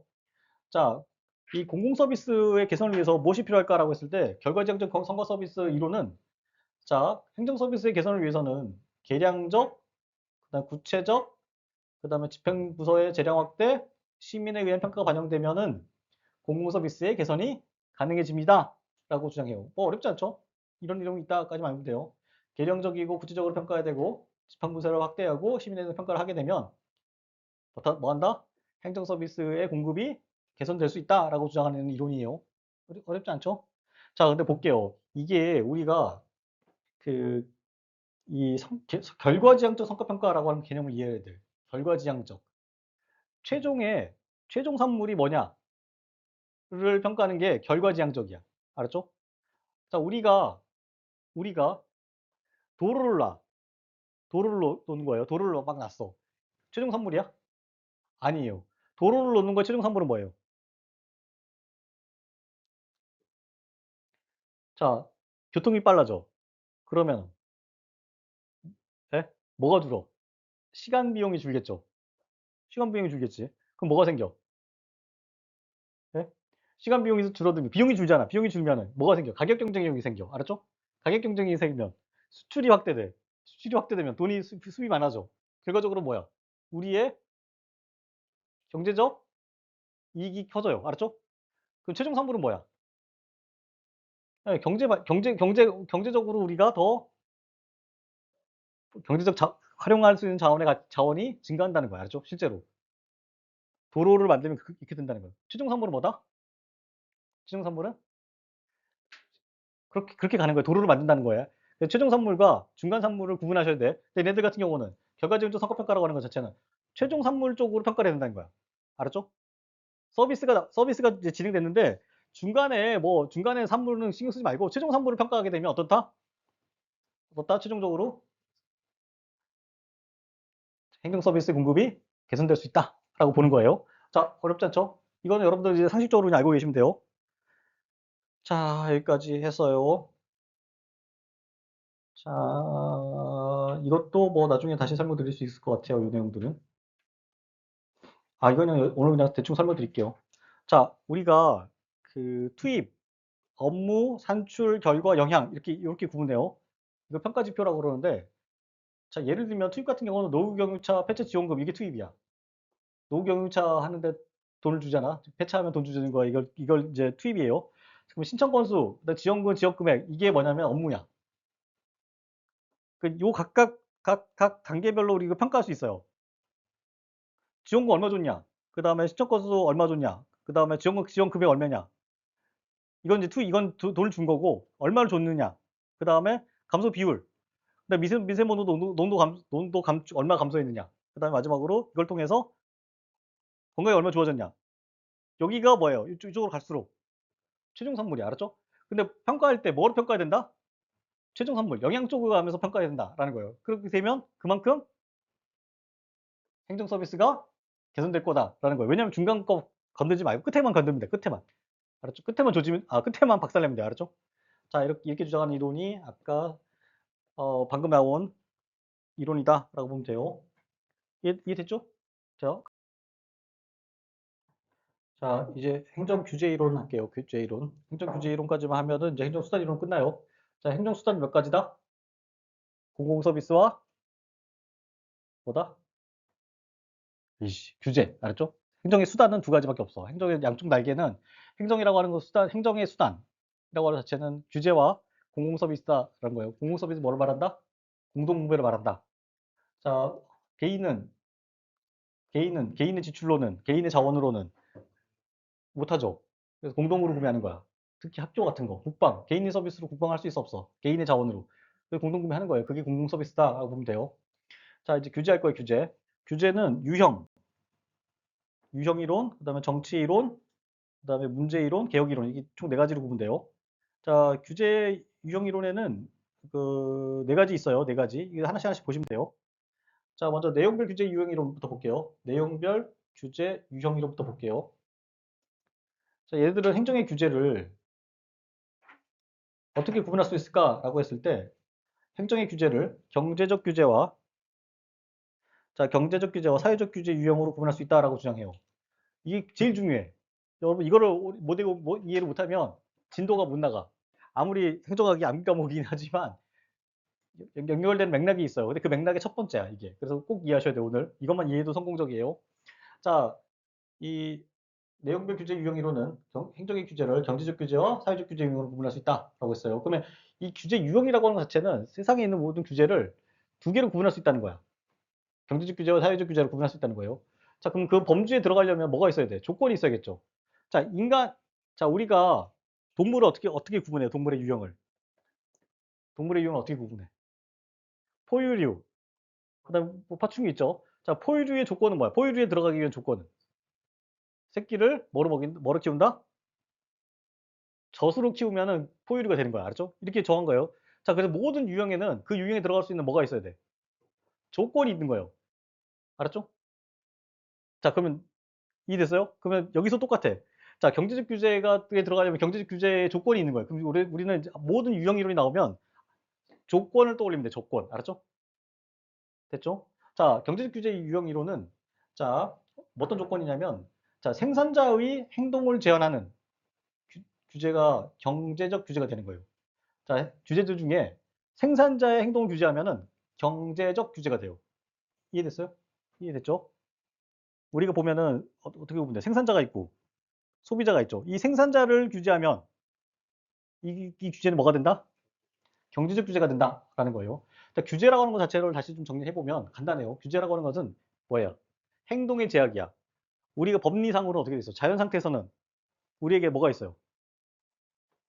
법리상으로는 법 이론상으로 우리가 뭘 갖고 있어? 자유를 갖고 있죠. 그 자유를 제한하는 게 규제야. 알았죠?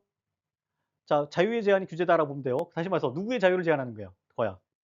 경제적 규제는 생산자의 자유를 규제하는 게 뭐다? 경제적 규제다라는 거예요. 자, 이 경제적 규제에는 두 가지가 있어요. 두 가지. 하나는 경쟁을 제한하는 규제가 있고 하나는 경쟁을 촉진하는 규제가 있어요. 자, 경쟁을 제한하는 규제와 경쟁을 제한하는 규제와 경쟁을 촉진하는 규제가 있어. 이거를 우리 이해하시면 돼요. 자, 이제 시장이 있어요. 시장. 이게 시장이야. 여기 시장이에요. 시장. 자, 근데 시장이 있어요. 근데 시장에 공급 그 업자 업자가 막 들어왔어요. 자, 업자가 들어오면은 얘네들이 시장에서 경쟁을 막 시작해요. 지금 가격이 어떻게 될까요? 가격이 가격이 떨어져. 가격이 떨어지겠죠. 가격이 세면. 자, 근데 만약에 공급자가 더 들어오면 공급자가 더 들어오면 더 떨어지겠죠. 자, 더 떨어지면 누가 좋을까요? 소비자가 좋겠지. 자, 그런데 뭐가 발생하냐면 가격이 떨어지면 자, 어떤 게 발생해? 뭐가 발생해?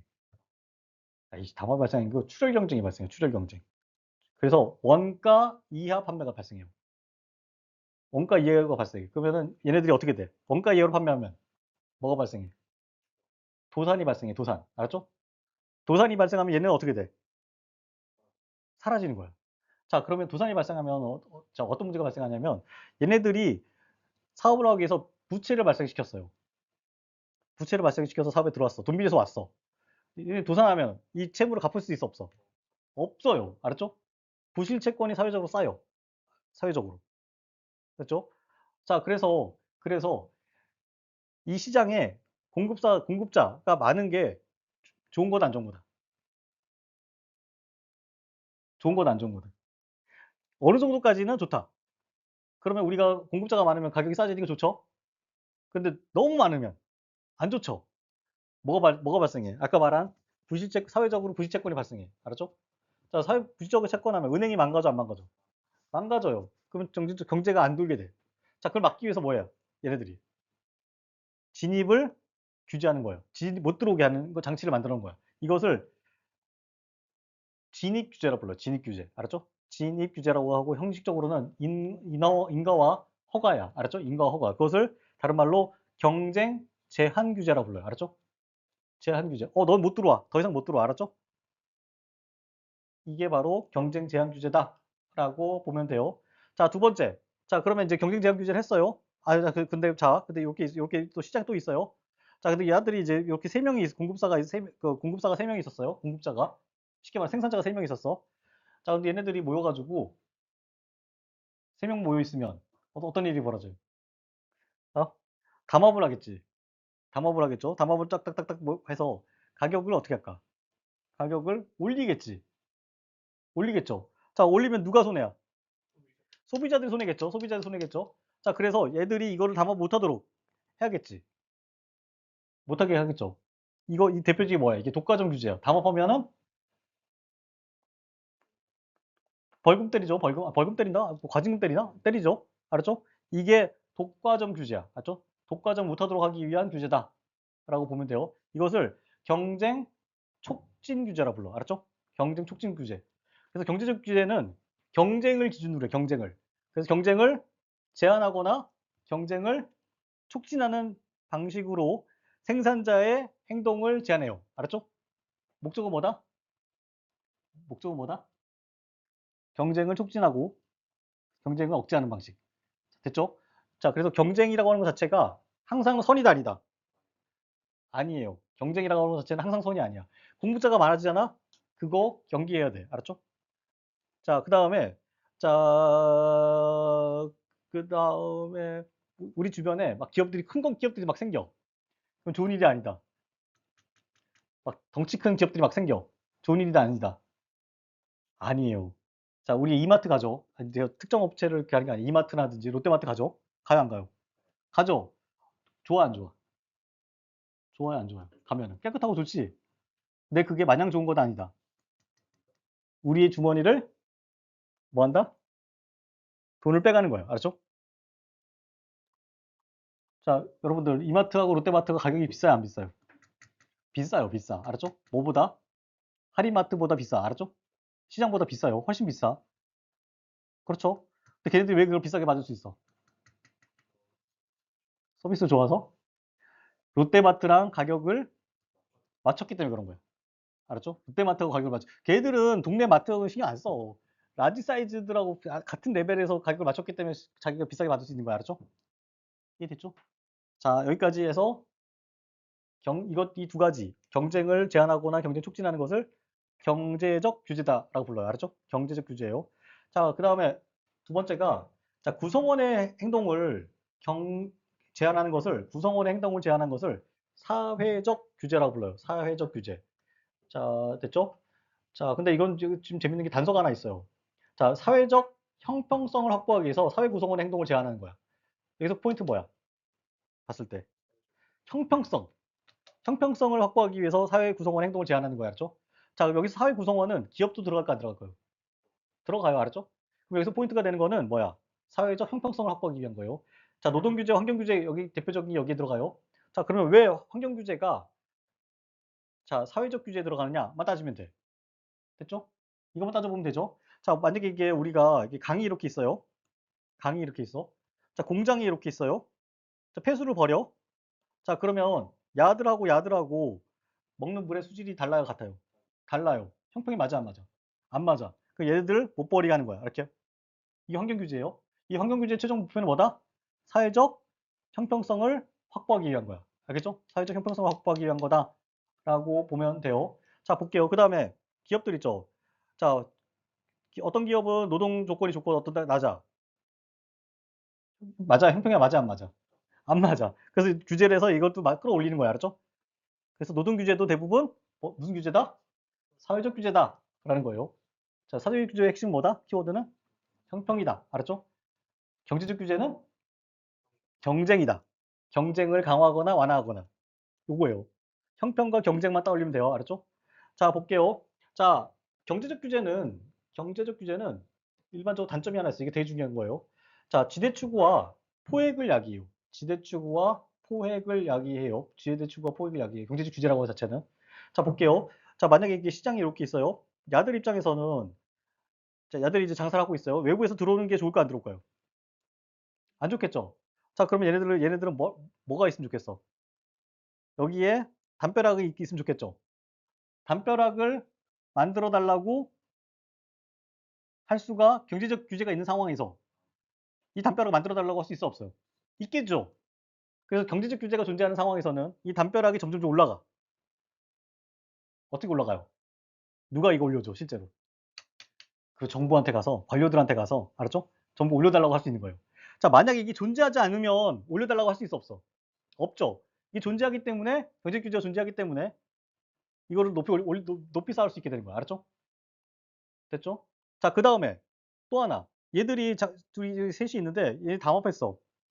담합했는데 와가지고 과징금 때리고 뭐 이러면은 담합할 수 있어 없어요? 없겠죠. 그럼 가서 뭐해? 담합해도 그러니까 우리 과징금 때리지 말라고 얘기하겠죠. 맞아 안 맞아? 하겠죠. 자, 자, 과징금이 있기 때문에 과징금 때리지 말라고 하게 되는 거야. 맞죠? 할 수 있게 되죠.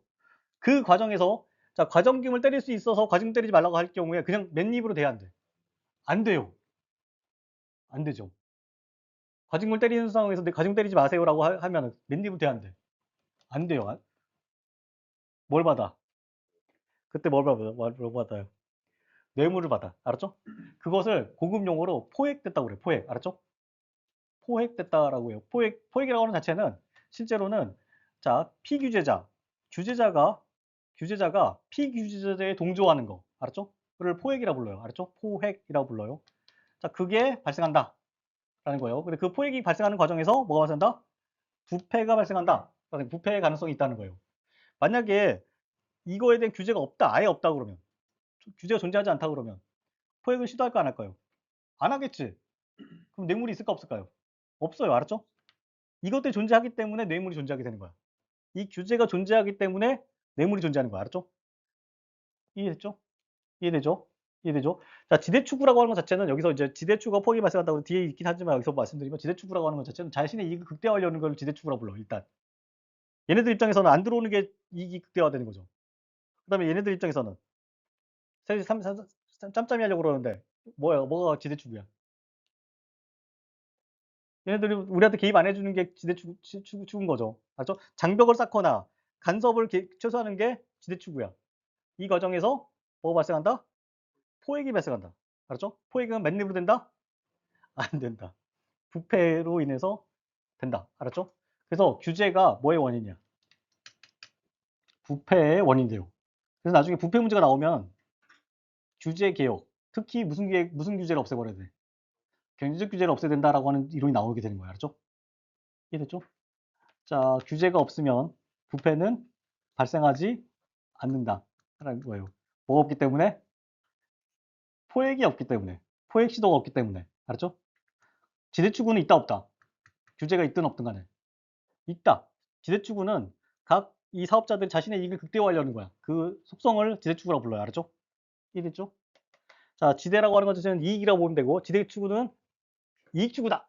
알았죠? 이익추구 할 때 우리 인간은 어떻게 추구를 한다? 끝까지 추구하지, 끝까지. 알았죠? 그렇게 보시는 거예요. 여러분들, 인간은, 사회는 적당히가 없어. 끝까지 가. 자, 끝까지 가면 어떤 일이 벌어져요? 예? 안 좋은 꼴 보는 거야. 알았죠? 그래서 가다가 적당히 해야 돼. 알았죠? 자, 다시 정리할게요. 지대추구라고 하는 자체는 독과점 지휘로해서 자원을 동원하는 행위. 자, 여기 이걸 지대추구다. 공식적으로는 그렇게 해요. 알았죠? 지대추구다. 이익을 추구하는 것을 지대추구다라고 하는 거예요. 자, 거기서 자원을 동원하는 거예요. 자, 그 다음에 포획. 규제자가 피규제자에 동조하는 현상. 알았죠? 이걸 포획이다라고 부른다는 거예요. 그렇죠? 이해됐죠? 자, 그래서 이 과정에서 독점 로비가 지대추구에 해당하고 요 로비가 돈이 들어가면 로비가 여기에 돈이 들어가면 뭐야? 부패인 거야, 알았죠? 됐죠? 이해됐죠? 자, 근데 우리 입장에서는 로비가 부정적이지만 그 미국에서는 로비가 어떻게 돼요? 합법화돼 있어요. 가서 얘기 자기 막 하고 싶은 얘기 다 하는 것도 하는 거예요. 로비스트들이 존재하니까. 근데 그 로비 뒤엔 뭐가 있어? 항상 그냥 만립이 돼야 안 돼. 안 돼요. 그 진짜 이거 로비도 불법화해야 돼, 사실은. 자, 어떻게 해야 되냐면은 그 로비스트들이 이렇게 가서 말을 하고 뭐 국회의원한테 가서 내가 로비를 할 거야. 그러면 어떻게 해? 로비한테 가, 로비스트 가.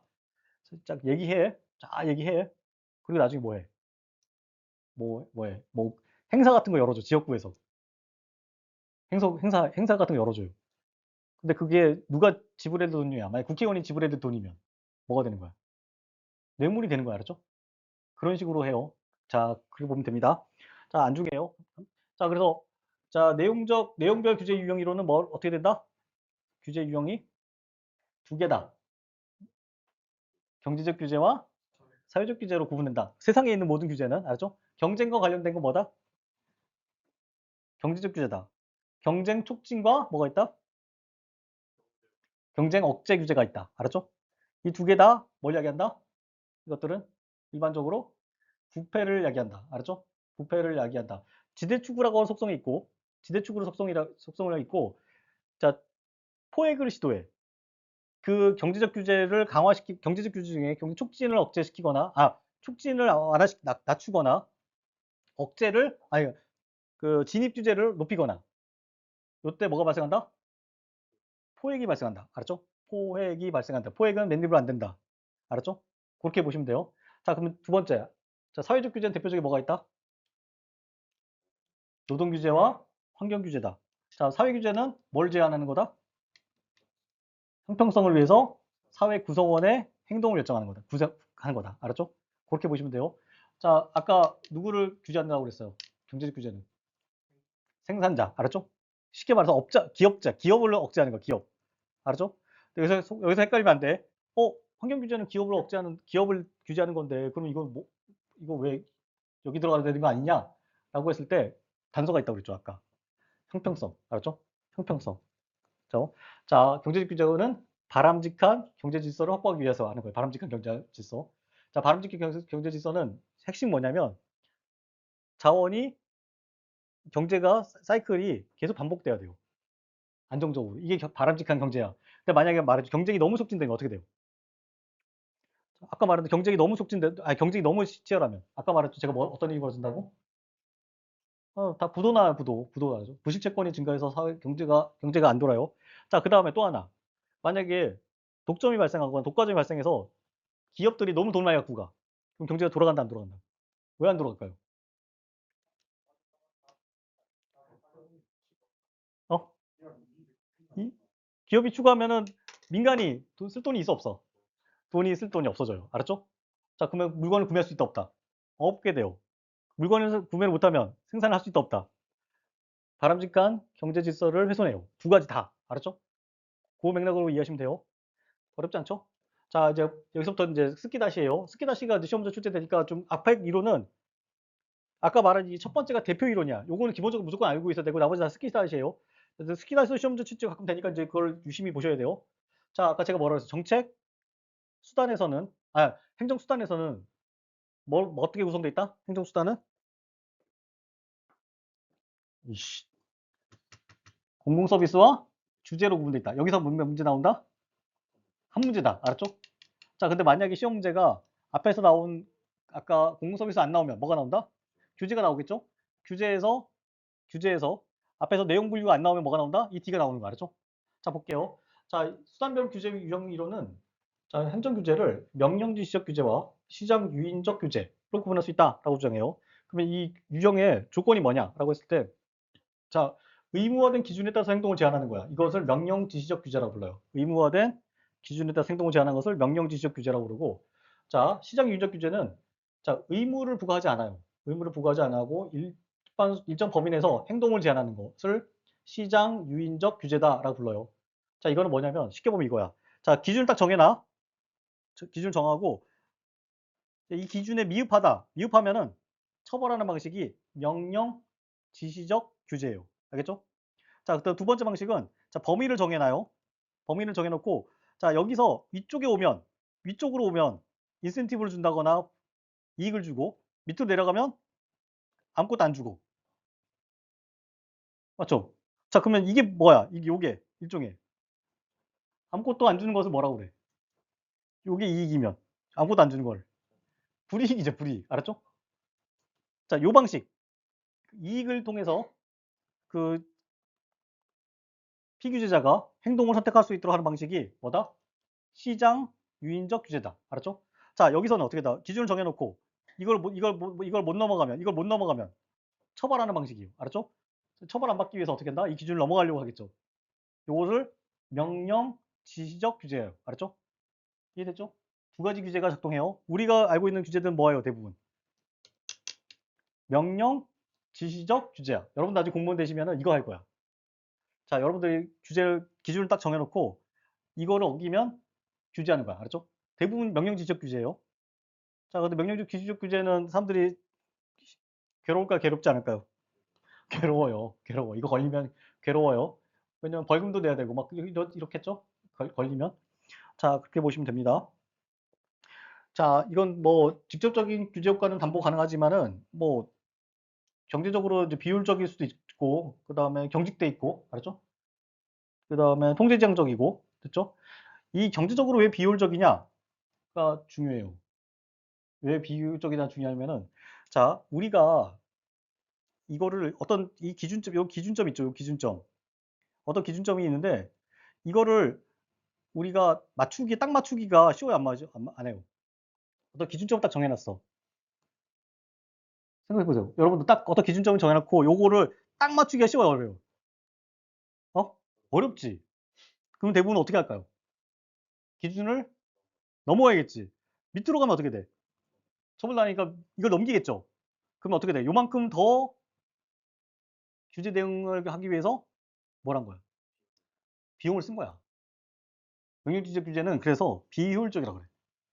알았죠? 자, 근데 말할게요. 자, 시장 유인적 규제는 범위를 정해놨잖아. 범위를 정해놨잖아. 그럼 얘들이 이거 여기 안에서 자기들 작전에 따라서 선택해서 하겠죠. 자기 선택에 따라서.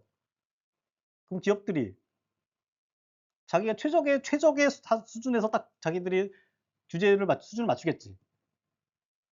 범위를 주니까. 비율이 있을까 없을까요? 효율이 줄어요. 알았죠? 이렇게 설명하는 거야. 이해됩니까? 비율이 줄죠. 비율이 줄죠. 이해됐어요? 이해되죠? 이해됩니까? 안 됩니까? 이해되죠? 봐봐요. 자, 우리가 이제 기준을 정해놨어요. 자, 이 기준을 뛰어넘어야 돼.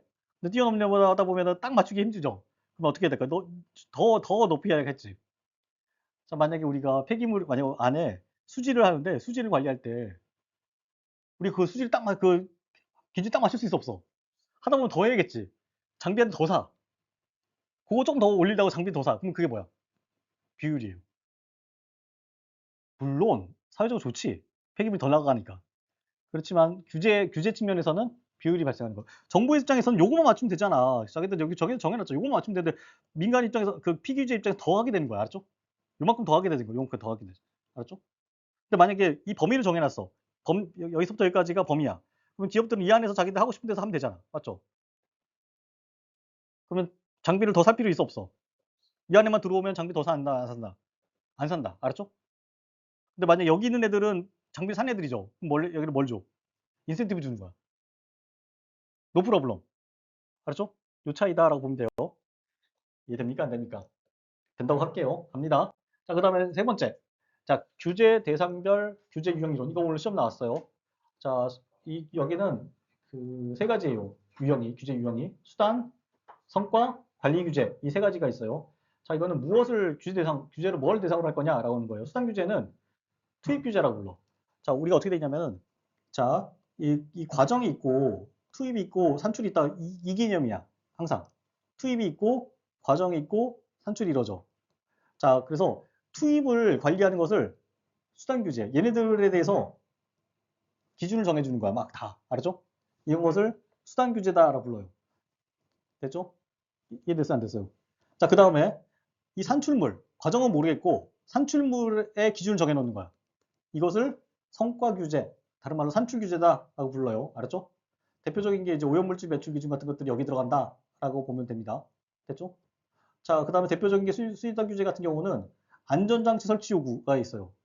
이 안에 안전장치들이 얼마나 설치되어 있느냐, 안전장치를 어떻게 설치, 뭐뭐 설치해라 라고 하는 거예요. 알았죠? 이됐죠? 자, 이거 설치해라 그러면 다 돈이 아니야. 다 돈이야. 알았죠? 다 돈이야. 자, 요거는 어떤 기준을 정해놓고 그 안에서 자기 만족만 시키면 돼. 최종 산물이 그것만 만족시키면 돼. 그러면 뭐예요? 재량이 있다 없다? 재량이 있어요. 재량이 있어. 이거는 재량이 있다 없다? 없지. 투입하는 거를 다 규제해 놓은 거야. 뭐뭐 들어가야 된다라고 규제해 놓은 거야. 알았죠? 재량이 없다라고 보면 돼요. 자, 그다음에 이제 제일 중요한 게 요거야. 관리 규제예요. 관리 규제. 관리 규제는 자, 계획을 자, 계획에 대한 평가를 통해서 행위를 제한하는 것을 관리 규제라고 불러요. 자, 그럼 여기 보면 여기에 이제 관리가 있어요. 절차가 있어. 프로세스가 있어. 이 프로세스를 정해 놓는 거야. 이 생산 과정에서 투입 산출 모르겠고 이 프로세스를 어떻게 하라고 기준을 정해 놓는 거야. 과정을. 이것을 관리 규제라고 불러요. 알았죠? 자, 그러면 어떻게 되냐면은 뭔가를 만들 거야. 자, 관리할 때 이렇게 만들고 첫 번째 단계를 거치고 두 번째 거치고 세 번째 거치고 이게 네 가지 거쳐서 물건을 만드세요라고 만들어야 된다라고 규제하는 것을 관리 규제다라고 불러요. 이해됐어요?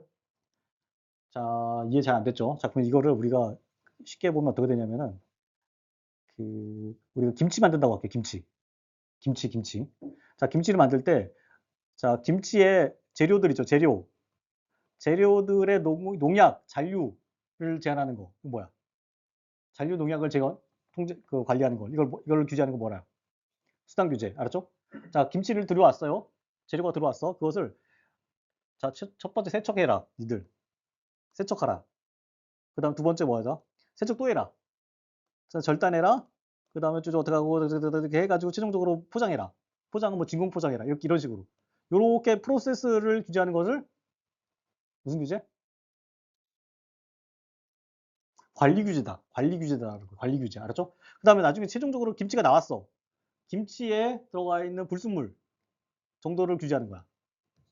이것을 성과 규제라 불러요. 알았죠? 자, 그래서 수단, 성과, 관리 규제는 김치, 알았죠?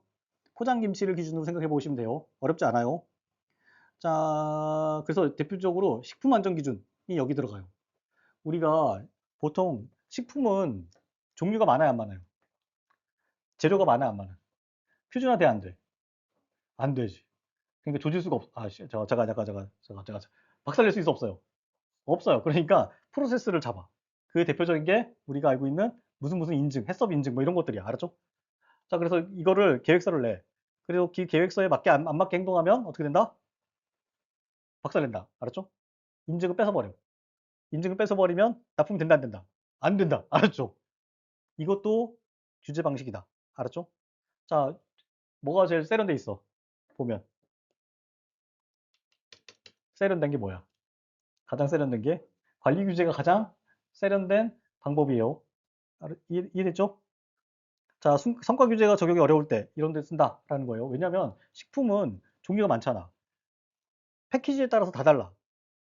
패키지에 따라서 제품이 다 달라요. 그럼 그거 다 그 각 제품마다 품질 기준을 정할 수 있어 없어? 없어. 근데 만약에 프로세스를 정해놨는 거야. 세척해야 되고 뭘 이렇게 정해놨어. 그럼 이거는 모든 대동소이하잖아. 모든 그 식품 업체들이 대동소이하잖아. 그렇죠? 그래서 적용하기 좋다라고 보면 돼요. 어렵지 않죠? 자, 갑니다. 마지막. 자, 조금만 버팁시다. 자, 그 다음 규제 수행 주체에 따른 규제 유형 이론이에요. 마지막이에요. 자, 행정 규제를 직접 규제, 자율 규제, 공동 규제로 유형을 구분할 수 있다라는 거예요. 그러니까 세상에 규제들이 엄청 많죠. 이것을 세 개로 구분할 수 있다라고 하는 거예요. 자, 세 개로 구분할 수 있고 이 세 개의 이 세 개의 유형에 들어갈 수 있는 조건은 자, 직접 규제는 정부에 의한 규제를 직접 규제 정부가 직접 정부에서 규제하면 이걸 직접 규제라고 유형이 된다라고 하게 되는 거예요. 자, 그다음에 피규제자들이 스스로 규범에 합의하고 합의에 따라서 피규제가 구성원을 규제하는 것을 자율규제다라고 해요. 자율규제.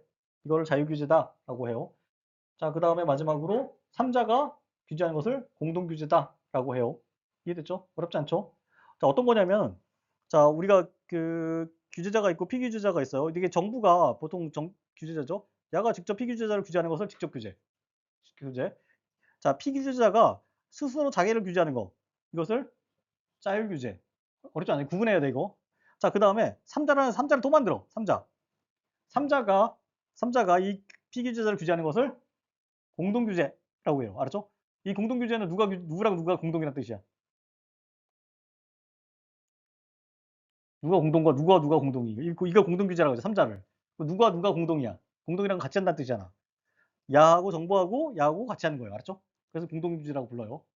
이해됐죠? 어렵지 않죠? 자, 대표적인 게 자율규제가 뭐냐면 변호사. 알았죠? 변호사들이 자율규제해요. 그래서 변호사들이 만약에 사고 치면 누가 징계해? 변호사 협회가 징계해. 변호사가 사고 치면 누가 해야 돼? 실제로는. 법무부가 해야겠지. 법무부가 해야겠죠. 왜냐면 근데 법무부가 안 하고 변호사협회가 하도록 해놨어요. 알았죠? 그거 바꿔야 돼, 사실은. 변호사가 사고 치면은 법무부에서 해야지. 라고 생각이 들어요. 자, 정책 발언 없습니다, 저는. 자, 갑니다. 자, 여기까지 해서 규제 수행 주체에 따라 유형 구분이다. 라고 했어요. 자, 첫 번째, 내용별로는 어떻게 된다? 경쟁과 사회, 경제와 사회. 그 다음에 뭐 있다고 그랬죠? 자, 규제 수행 주체에 따라서는 직접, 자율, 공동. 그 다음에 규제 대상에 대해서는 수단, 성과. 그 다음에 관리 규제. 오케이. 알았죠? 그렇게 되는 거예요. 자, 일단 내용 그렇게 보시면 되고. 자, 일단 진도 나갈게요. 자, 그 다음에 이제 오늘 이거 하고 규제 다 할 수 있을 것 같습니다. 자, 행정 규제 정치 이론이에요. 조금 힘들어도 조금만 합시다. 조금만 더. 규제까지는 완료하고 집에 가는 걸로 할게요. 자, 행정 규제 정치 이론은 윌슨의 규제 정치 이론이 있어요. 여기는.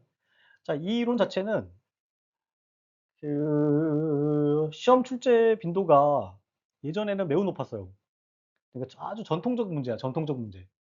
예전에는 많이 나왔는데 최근에는 좀 덜 나와요. 알았죠? 띄엄띄엄 나와. 근데 나오면 틀린다. 알았죠?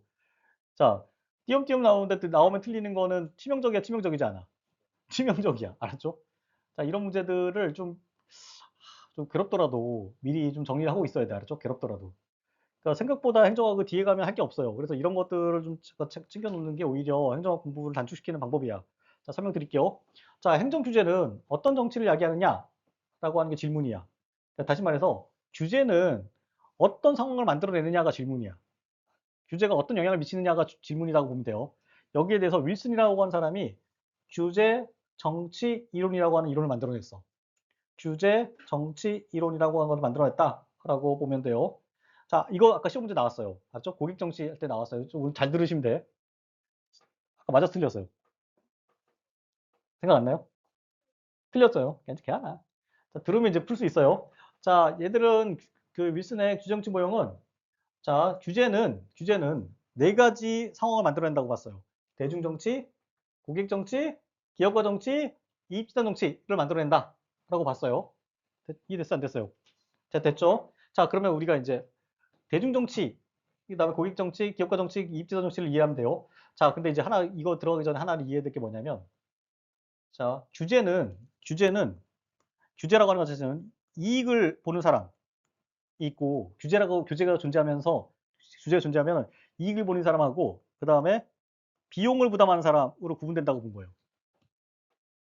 자, 규제가 있으면 그 규제로 인해서 이익을 보는 사람이 있고 비용을 부담하는 사람이 존재한다라고 보는 거예요. 이 사람 관점은. 그렇죠? 자, 그리고 이 이익을 보는 사람과 비용을 보는 사람이 어떻게 행동하느냐에 따라서 정치가 달라진다. 상황이 달라진다. 영향이 달라진다라고 본 거예요. 알았죠? 네 가지 모양이 있다라고 본 거예요. 자, 첫 번째 대중정치라고 하는 건 규제가 인해서 자, 수혜자, 이익을 보는 사람하고 비용 부담자 모두가 집단행동 딜레마, 아무 행동도 안 하는 상황을 야기한다는 거예요. 대중정치에서는. 이해됐어요, 안 됐어요? 자, 대중정치 상황에서는 모두 집단행동 딜레마가 발생한다라고 봤어요. 자, 이런 상황을 자, 수혜자하고 비용 부담자 모두 집단행동 딜레마에서 아무 행동 안 하는 것을 대중 정치다라고 봤어요. 이해됐어요? 어허. 잠깐. 다시. 놓쳤어. 자, 수혜자하고 이익을 보는 사람하고 비용 부담자가 둘 다 가만히 있는 상태. 규제가 있음에도 불구하고 둘 다 가만히 있는 상태를 대중정치다라고 불렀어요. 알았죠? 아무 일이 안 벌어나. 야들이 가만히 있는 상태야. 규제가 있음에도 불구하고 아무 행동을 안 하는 상태. 이것을 규제정치다라고 불렀어요. 이 상태를 규제정치라고 부른 거야. 알았죠? 자, 두 번째 볼게요. 두 번째는 자, 수혜자하고 비용 부담자가 있어요. 근데 수혜자는 포획을 시도해. 수혜자는 소액을 시도하고 비용 부담자는 집단 행동 딜레마 상태가 있고 이 상태를 고객 정치라고 불렀어요. 고객 정치. 자, 다시 말해서 수혜자는 움직여. 포획을 해. 포획을 한다고 무슨 뜻이라고 했어? 포획은 뭐라고 그랬어, 제가? 이씨. 공무원을 찾아가는 행동이 포획이야. 알았죠? 공무원에 압력을 넣는 게 포획이야. 압력 넣는 방법은 많아. 알았죠? 그 중에 제일 좋은 방법이 뭐야? 압력 넣는 방법이. 뇌물이지. 알았죠? 이게 포획이에요. 알았죠? 자, 수혜자는 포획을 시도하고 비용 부담자는 집단행동 딜레마. 이거 고객정치라 불러요. 알았죠? 이 상태예요. 알았죠? 둘 중에 한 놈이 날뛰는 거야. 누가 날뛴다? 수혜자가 날뛰는 상태를 고객정치라고 불렀어요. 알았죠? 이게 중요해. 자, 갑시다. 이해될 거예요. 자, 그 다음에 세 번째가 기업과 정치야. 근데 기업과 정치는 어떤 상황이냐면, 자, 비용 부담자는 포획을 시도해. 비용을 부담해야 되는 사람은 날뛰고, 손해를 보는 사람, 이 규제 때문에 비용을 부담해야 되는 사람은 움직이고, 자, 수혜를 보는 사람은 가만히 있는 상태는 뭐라고 봤냐면, 기업과 정치다라고 불렀어요. 그 상태를. 알았죠? 자, 그다음에 마지막. 자, 비용 부담자하고 수혜자가 서로 대립하는 상태를 규제로 인해서 상태를 이익 집단 정치다라고 불렀어요. 이익 집단 정치다라고 불렀어요. 이해됐어요?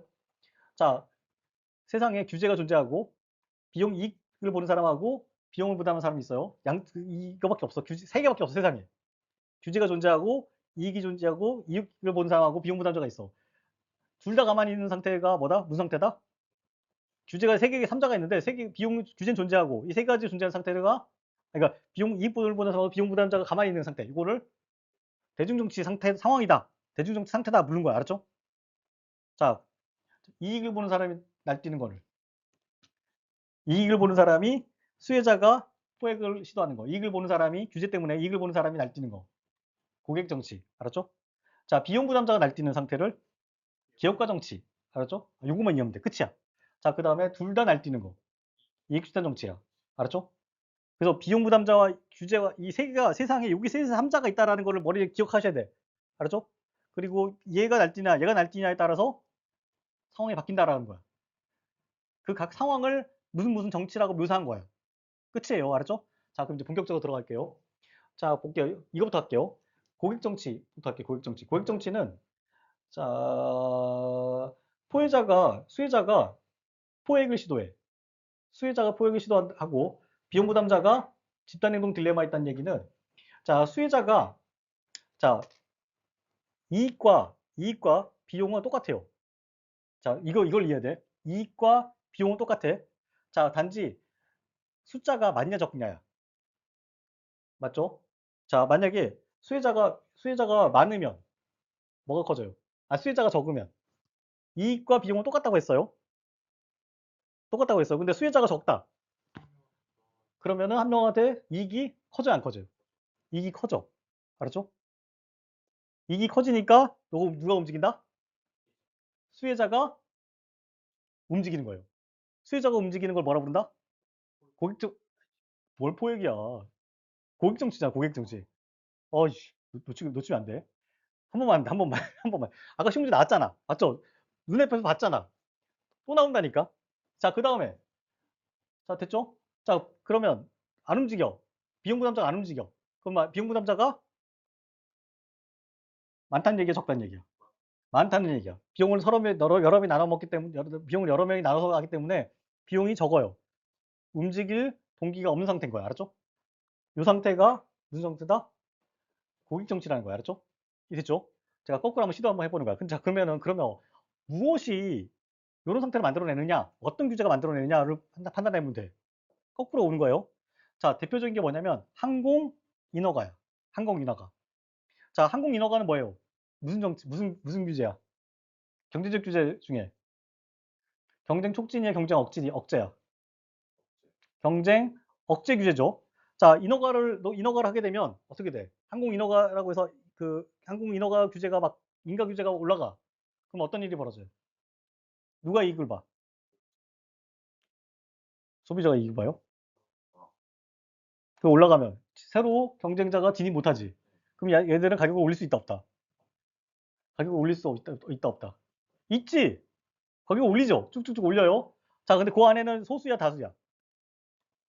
소수가 있죠. 가격이 올라가면 걔네들이 그 이익을 나눠 먹죠. 그럼 이익이 커요, 작아요? 크겠죠. 자, 비용이 올라갔어요. 비용이 올라갔어. 근데 그 비용을 부담은 누가 해? 다수가 하죠. 이게 크기 똑같다고 그랬어. 그러니까 비용의 크기 똑같다고 그랬어요. 다수가 나누지. 그럼 어떤 일이 벌어져? 개인들 보는 이익이 개인들에 관한 이익이 적겠죠. 됐죠? 자, 이익을 보는 사람은 이익이 커. 비용을 보는 사람은 이익이 적어. 관심 없어. 이익을 보는 사람은 이익이 커. 그럼 움직인다, 안 움직인다? 움직이는 거야. 알았죠? 그 항공 인허가 상황에서 뭐가 발생한다? 고객 정치가 발생한다. 라는 거예요. 너무 어렵나? 이렇게 설명, 새로운 시도로 설명하는데 머리 아프죠? 근데 한 번만 해봐요. 한번 해봐요. 이게 본질적으로 여러분들 이해를 높여요. 자, 그 다음에 볼게요. 기업과 정치. 기업과 정치. 볼게요. 기업과 정치는, 자, 비용 부담자하고 수혜자 있어요. 자, 누가 날뛰는 거야? 비용 부담자가 날뛰어요. 그 다음에 수혜자들은 가만히 있는 상태예요. 요게 기업과 정치야. 됐죠? 기업과 정치예요. 자, 이걸 이야기하는 거는 어떤 거냐면, 이거는 어떤 거야? 비용 부담자가 날뛴다는 얘기, 그러니까 비용 부담자가 날뛴다는 얘기는 비용 부담자가 소수고, 수혜자가, 수혜자는 많다는 뜻이죠. 맞죠? 근데 이런 상황을 만들어내는 게 뭐냐면, 대표적인 게 환경 규제야. 환경 규제. 자, 환경 규제를 하게 되면 어떻게 돼요? 기업 입장에서는 환경 규제를 맞추기 위해서 장비를 사야 돼, 안 사야 돼? 사야겠죠. 비용이 늘겠죠. 비용이 늘어요. 자, 그러면 자, 우리가 만약에 이제 환경 규제를 해서 그 장비를 사서 환경이 개선됐어요. 자, 그러면은 한 개인당 들어가는 오염물질의 양이 별 영향이 없겠지. 왜냐면, 자, 내가 이만큼 줄였다 하더라도 물에 넣었잖아. 수만 명이 나눠 먹잖아. 이만큼에서 이만큼 줄었다 하더라도 수만 명이 나눠 먹기 때문에 이익이 크다 작다. 작아요. 알았죠? 자, 비용 부담하는 사람은 환경 규제가 존재하면 비용 부담하는 사람은 비용이 커요, 안 커요? 크고, 그걸로 이익을 본 사람은 이익이 작아요. 알았죠? 이건 막 명확하잖아. 자, 근데 누가 움직인다? 이런 상황에서는 비용 부담자가 움직이는 거야. 알았죠? 뭐가 비용 부담자가 움직이게 만들어요? 환경 규제가 비용 부담자가 움직이게 만들어. 환경 규제가 뭘 이야기한다 그러면 결과적으로 기업가 정치를 만들어낸다. 기업가 정치 상황을 만들어낸다가 되는 거예요. 알겠죠? 맞죠? 자, 한 번만 하면은 머릿속에 사실 그냥 보면 안 돼. 그냥 이렇게 지나가면은 나중에 다 여러분들이 해석할 수 있어요. 자, 이익주단 정치 같은 경우 어떤 거냐면 둘 다 날뛰는 거야, 둘 다. 둘 다 날뛰는 상황이에요. 둘 다 나와가지고 서로 설치는 거야. 자, 그거는 서로 자, 편익도 집중되고 비용도 집중되는 상황이에요, 서로. 알았죠? 이 상황에서 둘 다 움직일 동기가 있겠죠? 자, 대표적인 게 옛날에 어떤 게 있었냐면 의약 분업 같은 게 있었어. 예전에는 병원에서 약을 팔았어. 그 다음에 병원에서, 약국에서 뭐도 했어? 조제도 했어. 약을 만들어 줬어요. 알았죠? 그래서 떼돈 번 약사들이 많았어. 약 하나 잘 지어가지고. 알았죠? 자, 그런데 밖에 의약 분업하게 되면 어떻게 될까? 편익은 어떻게 이 상황 사실 그 당시에는 지금 보니까 둘 다 좋지만 그 당시에는 누가 이익 본다고 그랬어요. 뭐 의사가 되든 뭐든 누가 편익 본다라고 자기는 믿었어. 비용은 자기가 부담하고, 그러니까 비용도 커지고 조금 비용을 부담하는 사람하고 하나는 편익을 본다 이렇게 생각했던 거야. 이때 어떻게 됐다? 서로 대립한 거야. 알았죠? 서로 뭐 하려고? 편익을 유지하려고. 하나는 비용을 줄이려고. 어딜 찾아간 거야, 둘 다. 국회와 정부를 찾아간 거야. 알았죠? 요 상황을 뭐라 부른다? 이익주단 정치라 부른다는 거야. 알았죠? 이해됐죠? 자, 그 다음에 이제 마지막. 이제 이것만 이해하면 끝이에요. 자, 대중정치예요. 자, 수혜자 비용 부담자 아무것도 안 하는 상태야. 알았죠? 요 상태 같은 경우는 낙태에 대한 규제. 낙태에 의한 규제가 이런 상태 그 대중 정치를 만들어낸다라고 하게 돼요. 알겠죠? 자, 그럼 여러분들 궁금하죠? 아니, 아까 항공인허가는 고객 정치를 야기할 것 같아.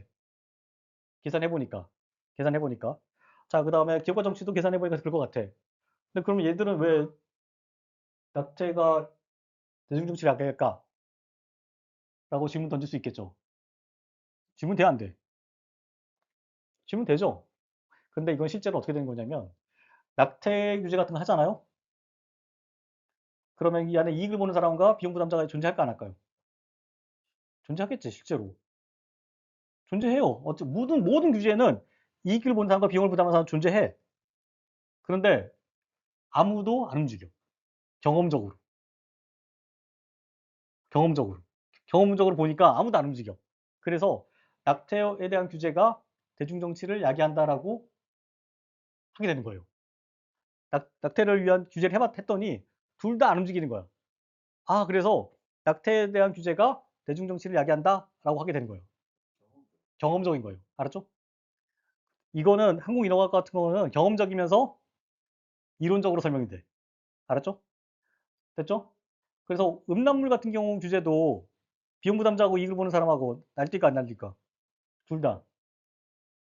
음란물 규제한다고 해가지고 이익 보는 사람이 가가지고 막 가서 얘기해 안 해? 정부에 가서 안 하지. 비용 부담하는 사람이 가서 얘기하게 하냐 안 해? 그래서 음란물 규제도 뭐에 들어간다?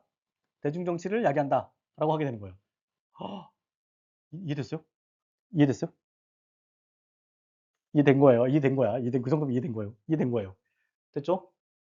자, 아니 그럼 저한테 물어보지. 아니 낙태 규제가 왜 비용을 둘 다 분산시키냐라고 설명하면 나 설명 못하지. 이거 설명이 안 되게 돼 있어요. 알았죠? 자, 둘 다 안 움직이기 때문에 이론적으로 그 규제들은 어디 들어간다? 대중경제를 야기하는 규제가 된다가 하는 거예요. 알았죠? 그런 것도 있을 수 있어요. 알았죠? 사회적 평판이라든지 그 가서 시장 규모도 있어요. 시장 규모. 시장 규모. 우리가 낙태라고 하는 것 자체가 규모가 커요, 작아요? 작죠? 작아요. 작아. 거의 낙태 출산이 많지 출산이 많아, 낙태가 많아. 모를 일이지만 출산이 훨씬 많겠지, 설마. 실제로. 실제로 많겠지. 그다음 음란물 같은 경우도 음란물이 많아요. 정상적인 게 많아. 그렇게 보시면 규모 문제일 수도 있어요. 규모 문제. 알았죠? 자, 됐겠죠? 자, 여기까지 이해됐죠? 자, 의약분업 같은 경우는 이제 편익이 규제를 하게 의약분업 하게 되면 한쪽은 이익 보고 하나는 비용이 발생한다 라고 볼 수 있죠. 자, 여기까지 해서 규제정치 유형까지 했어요. 됐죠? 자, 그러면서 윌슨은 규제가 몇 가지 상황을 만들어낸다? 네 가지 상황. 알았죠? 자, 이거 설명은 어떻게 한다? 이익을 보는 사람하고 비용을 부담하는 사람. 누가 날뛰느냐에 따라서 모양이 결정된다. 알았죠? 둘 다 날뛰면 무슨 정치? 이익 집단. 알았죠? 자, 이익을 보는 사람이 날뛰면 그 규제로 인해서 이익을 보는 사람이 날뛰면 고객 정치. 알았죠? 자, 거기서 이익을 보는 사람이 규제로 인해서 날뛴다는 얘기는 그 규제를 유지하려는 려고 날뛰는 거야. 알았죠? 자, 비용을 부담하는 사람이 날뛰는 거는 기업과 정치. 알았죠? 환경. 기업들이 하잖아. 알았죠? 자, 항공사는 누가 있어? 고객이 있죠. 고객 마일리지가 있잖아. 그렇게 이해해 보시면 돼요. 알았죠? 둘 다 가만히 있는 거를 대중정치. 자, 둘 다 가만히 있게 만드는 규제들은 뭐가 있어요? 경험적으로. 낙태 같은 경우는 둘 다 가만히 있는다. 비용 부담하는 사람과 이익을 보는 사람하고 둘 다 가만히 있는다. 알았죠? 됐죠? 이론적으로 보면 되게 어렵겠지만 일단 이렇게 보시면 돼요. 자, 둘 다 날뛰는 건 무슨 정치? 이익이든 정치. 대표적으로 의약분업이 여기에 들어간다라고 보시면 돼요. 자, 그래서 됐죠? 이제 막 시원하지? 누가 날뛰느냐? 규제로 인해서 누가 날뛰느냐에 따라서 규제가 만들어내는 정치적 상황이 네 개로 구분된다. 그리고 그 네 가지 상황을 만들어내는 규제는 각각 같다 다르다. 다르다. 다르죠? 그것만 이해하시면 돼요. 끝이에요. 됐죠? 아까 여기서 우리가 뭐였죠? 수입. 수입 규제는 제가 무슨 규제라고 그랬어? 수업 시간에. 수입 규제. 수입 규제는 새로운 공급자가 시장에 들어오는 것을 막는 거죠. 수입을 막는 거잖아. 수입을 막는 이야기는 외부에서 공급자가 새로 들어오는 걸 막는 거야. 수입은 외부 공급자잖아. 외국 공급자. 그거 막는 거죠. 그럼 누가 좋아? 그 규제가 있음으로써. 누가 좋아요? 이익을 보는 사람이 좋겠죠. 그게 존재함으로써. 그 교지가 존재함으로써. 알았죠? 자, 그래서 아까 수익 규제는 뭐가 동일하다? 인허가랑 항공 인허가랑 똑같다. 그래서 그렇다면 뭐다? 이거는 고액 정치에 들어간다가 되는 거예요. 이해됐죠? 수업 시간 했잖아. 기억나요? 기억나죠? 자, 여기까지 했어요. 이해됐죠? 이해되죠? 됩니까? 자, 생각날 거예요. 자, 그래서 우리가 반드시 첫 번째 떠올려야 될 거를 먼저 항상 생각해야 돼. 첫 번째 떠올려야 될 거. 규제 정치에서는 가장 첫 번째 떠올려야 될 거는 네 가지야. 대중정치, 고액정치, 기업정치, 기업정치. 알았죠? 그다음 두 번째 떠올려야 될 거는 누가 날뛰느냐, 누가 설치느냐. 이 상황에서. 알았죠? 각각 딱 나오겠죠? 나오죠? 그러면 그 상황을 만드는 이론이 뭐냐? 그 규제가 뭐냐? 세 가지 3단으로 생각하면 끝이야. 끝. 어떤 문제도 풀 수 있어요. 대부분 다 풀 수 있어요. 자, 갑니다. 자, 일단 규제 문제 유형, 그 규제 문제 이론. 규제가 어떤 문제 갖고 있느냐? 이거 관련된 거예요. 너무 쉬워요. 자, 규제 같은 경우는 그 뭘 얘기하냐면 관료 부패. 했었죠? 경제적 비효율성, 그다음 조직의 팽창, 규제 악순환, 형평성 저해, 서비스 가격대의 상승. 이걸 이야기한다. 규제가 존재함으로써 이런 문제들이 발생하는 거예요. 알았죠? 자, 관료 부패는 뭐 때문에 무슨 규제 때문에 발생한다고 그랬어, 제가. 관료 부패 때문에 발생하죠. 경제적 규제 때문에 발생한다고 그랬죠? 자, 그래서 이렇게 내용 보시면 돼요. 뭐안 좋은 건 다 있어요. 그래서 규제 개혁, 규제 개혁, 규제 혁파 뭐 이런 내용들이 이것 때문에 그런 거야. 이것 때문에. 근데 사실은 근데 공무원들 입장에서는 규제가 있으면 있을수록 좋을까 안 좋을까요? 좋죠. 규제가 있어야 공무원이 할 일이 있어. 규제가 없으면 공무원이 할 일이 없어요. 알았죠? 그래서 공무원 입장에서는 규제가 존재하는 게 좋다. 좋다. 알았죠? 자, 갑니다. 자, 그다음에 행정 규제 개혁. 그럼 규제를 어떻게 개혁할 거냐? 규제가 이런 문제들이 있는데 이걸 어떻게 개혁할 거냐? 하는 이론들이 모아놨어요. 어렵지 않아요. 자, 첫 번째는 뭐냐면 자, 경제적 규제를 완화하고 사회적 규제를 강화하는 게 필요하다. 이게 첫 번째예요.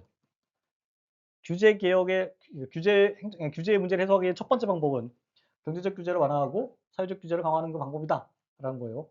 자, 사회적 규제는 뭐가 없어? 응? 포획이 없어요. 알았죠? 사회적 규제가 그 사회적 규제가 뭘 만족시켜? 사회적 규제는 뭘 만족시켜요? 지대 추구를 만족 못 시켜줘요. 자신의 이익을 극대화하려는 걸 만족 못 시켜줘. 경제적 규제는 자신의 이익을 극대화하려는 지대 추구를 만족시켜줘요. 못 들어오게 하거나 간섭 못하게 하기 때문에. 알았죠? 내가 짬짬이 하려고 하는 거를 막기 때문에 짬짬이 하는 걸 못 그러니까 짬짬이 하는 걸 막는 거를 제거할 수 있겠죠. 알았죠? 됐죠? 자, 그다음에 네거티브 시스템이 도입이 된다가 두 번째 내용이요. 자, 이건 되게 중요한 거예요. 자, 네거티브 시스템이라고 하는 자체는 자, 금지 상황, 금지 사항만 명시하고 나머지는 허용하는 방식이 네거티브 시스템이라 불러요. 알았죠? 금지 사항만 적어놓고 나머지는 다 허용하는 거다라고 보면 돼요. 근데 이건 어떻게 이해되냐면은 우리가 종이를 생각하면 돼. 종이. 종이의 면적은 넓어요, 무한해, 한정돼. 한정되죠. 한정돼요. 자, 그러면은 금지하는 상황만 적으면 금지 상황이 많이 적을까 못 적을까? 종이의 양이 적다면 종이 장은 진짜 적잖아. 금지 사항을 많이 적을 수 있어 못 적어? 금지 사항을 많이 적을 수 있어 많이 못 적어? 종이도 적는다고. 많이 못 적지. 금지 사항이 많이 못 적으면 할 수 있는 게 많아져 안 많아져? 많아지는 거야. 알았죠? 네거티브 시스템이라고 하는 개념 자체는 어떻게 해야 되냐면 종이에 적는다라는 거를 기본으로 해야 돼. 종이에 못하는 것만 적는다. 종이는 좁다. 못하는 게 조금이다. 그러면 할 수 있는 게 많아진다. 알았죠? 할 수 있는 게 많아지면 뭐예요? 자율성이 높아지니까 자기 마음대로 할 수 있으니까 뭐예요? 포획할 거야 안 할 거야? 안 하겠지. 알았죠? 포획 안 해요. 알았죠? 다 내 마음대로 하는데 내가 가서 공무원들한테 가가지고 돈 줘. 아깝게. 알았죠? 내 마음대로 못하고 가니까 도움을 받아야 되니까 그렇죠. 알았죠? 자, 됐죠? 자, 네거티브 시스템을 허용을 해야 된다라고 보면 돼요. 자, 그다음에 행정 규제 조직을 도입해서 자, 20대로부터 독립된 행정 조직을 도입해야 된다라는 거예요. 근데 일반적으로는 현재 규제는 누가 해요? 일반 각 부처들이 각각 규제해. 근데 얘네들 같은 경우는 다 흩어져 있죠. 규제 기관들이, 규제 인원들이나 기능들이 다 흩어져 있어. 이거 관리할 수 있어 없어? 얘네들이 포획돼 가지고 다 그러니까 부패하고 있는 거를 관리할 수 있어 없어? 없겠죠. 그래서 이것들을 다 한 번에 모으는 거야. 한 지붕에 넣어 놓는 거야. 그러면 얘네들 관리할 수 있어 없어? 이 자식들 어디 나가는지 다 알 수 있잖아. 누구 만나는지 다 알 수 있죠. 흩어져 있으면 안 되니까 하나 모으자는 뜻이야. 알았죠? 자, 그다음에 자율성을 확보할 수, 자율규제로 전환하고, 아까 자율규제 나왔었죠? 자율규제는 누가 어떻게 하는 거다? 그렇죠. 피규제자가 규제하는 방식이 자율규제야. 알죠? 공동규제는 제3자가 규제하는 방식. 알죠? 이게 공동규제야. 그렇죠? 자율규제를 많이 하자라는 거고, 시스템 규제라고 해서 규제의 예측 가능성을 높이자라는 거예요. 근데 뭐 대표적으로 행정 절차법, 정보공개 이런 것들이 여기에 들어간다라고 보시면 돼요. 자, 규제를 개선하는 방법은 뭐가 있다? 규제 개혁하는 방법 몇 가지 있다? 5가지인데 가장 중요한 거는 경제적 규제는 완화하고 사회적 규제를 강화하자. 알았죠? 그 다음에 네거티브 시스템을 도입하자. 네거티브 시스템을 도입하자라는 거예요. 규제가 아예 없으면 부패가 발생한다, 안 한다? 안 한다. 규제가 존재하기 때문에 부패가 발생한다. 그 규제를 높이고 낮출 동기가 있기 때문에 그런 거예요. 규제가 없으면 높일 수도 없고 낮출 수도 없잖아. 규제가 있기 때문에 높일 수도 있고 낮출 수가 있는 거야. 알았죠? 이해되죠? 자, 높이려는 건 무슨 규제다? 경제적 규제 중에 무슨 규제가 높이려고 그래? 경쟁, 억제 규제. 맞죠? 낮추는 거는 이거는 칸막이를 낮추는 거야. 칸막이를. 서로 3자 간의 칸막이 낮추는 것을 경쟁 촉진 규제. 알았죠? 경쟁 서로 잠깐만. 아, 아니다. 잘못했어. 경제 촉진 규제도 서로 벽을 높이 쌓는 거야. 서로 소통 못 하도록. 알았죠? 그렇게 보시면 돼요. 그림으로 보면. 자, 담합 금지는 서로 벽을 쌓아 3자 간에 자, 3자 간에 3자가 있어요. 담합해요. 이마트, 롯데마트 얘들이 벽을 쌓는 거예요. 요거. 벽을 쌓는 거예요. 알았죠? 요게 무슨 규제다? 경쟁 촉진 규제야. 담이 쌓이면 얘네들끼리 의사소통 못 하잖아. 담합 못 하겠죠. 그럼 얘네들이 서로 정보가 없으면 가격을 어떻게 할까? 작전은. 가격을 낮추겠지. 그렇죠? 그럼 얘네들은 지대를 추구한다 그러면 얘네들은 어떻게 할까요? 요 칸막이를 어떻게 할까? 낮추려고 노력하는 거야. 지대축을 통해서. 됐죠? 요 그림 하나. 또 하나는 얘네 3자가 있어. 자, 바깥쪽에 사람들이 있어. 자, 그럼 얘네들은 어떻게 할까요? 얘가 들어오면은 가격이 어떻게 돼? 낮아지죠. 알았죠? 그러니까 얘네들 어떻게 해? 여기다가 벽을 치려고 그래. 알았죠? 여기서는 벽을 낮추려고 그러고, 벽을 낮추려고 그러고, 여기서는 벽을 올리려고 그래. 외부에 대해서는 벽을 올리려고 그러고, 내부에서는 벽을 낮추려고 그래. 알았죠? 근데 요 벽이라고 하는 자체는 뭐 때문에 이 벽이 가능해요? 규제 때문에 이 벽이 가능한 거야. 규제가 존재하지 않으면 이 벽 자체를 칠 수가 없어. 높이고 낮추고 할 수가 없어. 알았죠? 이해됐죠? 자, 여기까지 하면 끝이에요. 자, 여기까지 해서 규제까지 할게요. 그래서 행정의 수단은 2가지죠. 하나는 행정 서비스와 규제다. 알았죠? 규제에 관련돼서는 규제 유형 신나게 했어요. 규제 유형에서는 시험 문제가 뭐가 나오냐면 규제 유형에서 가장 시험 문제가 많이 나오고, 근데 규제 유형 같은 경우는 다른 이론들하고 섞어서 나오는 경우가 있고, 단독 문제로 나올 수 있는 거는 규제 정치 이론. 알았죠? 규제 정치 이론. 윌슨의 규제 정치 이론이 단독 문제로 나올 가능성이 커요. 왜냐면 내용이 많잖아. 단독으로 나올 수 있어요. 알았죠? 그렇게 보시면 돼요. 자, 그다음에 만약에 규제가 안 나오면 앞에 뭐가 나온다? 서비스가 나온다. 서비스에선 누가 나온다? 사바스가 사바스 아니면 이동수단. 아니면 3섹터 아니면 BTO, BATA 아니면 이렇게 나온다. 오케이. 머릿속 딱 그림이 그려졌지? 끝. 끝. 오늘 여기까지 한 거예요. 끝.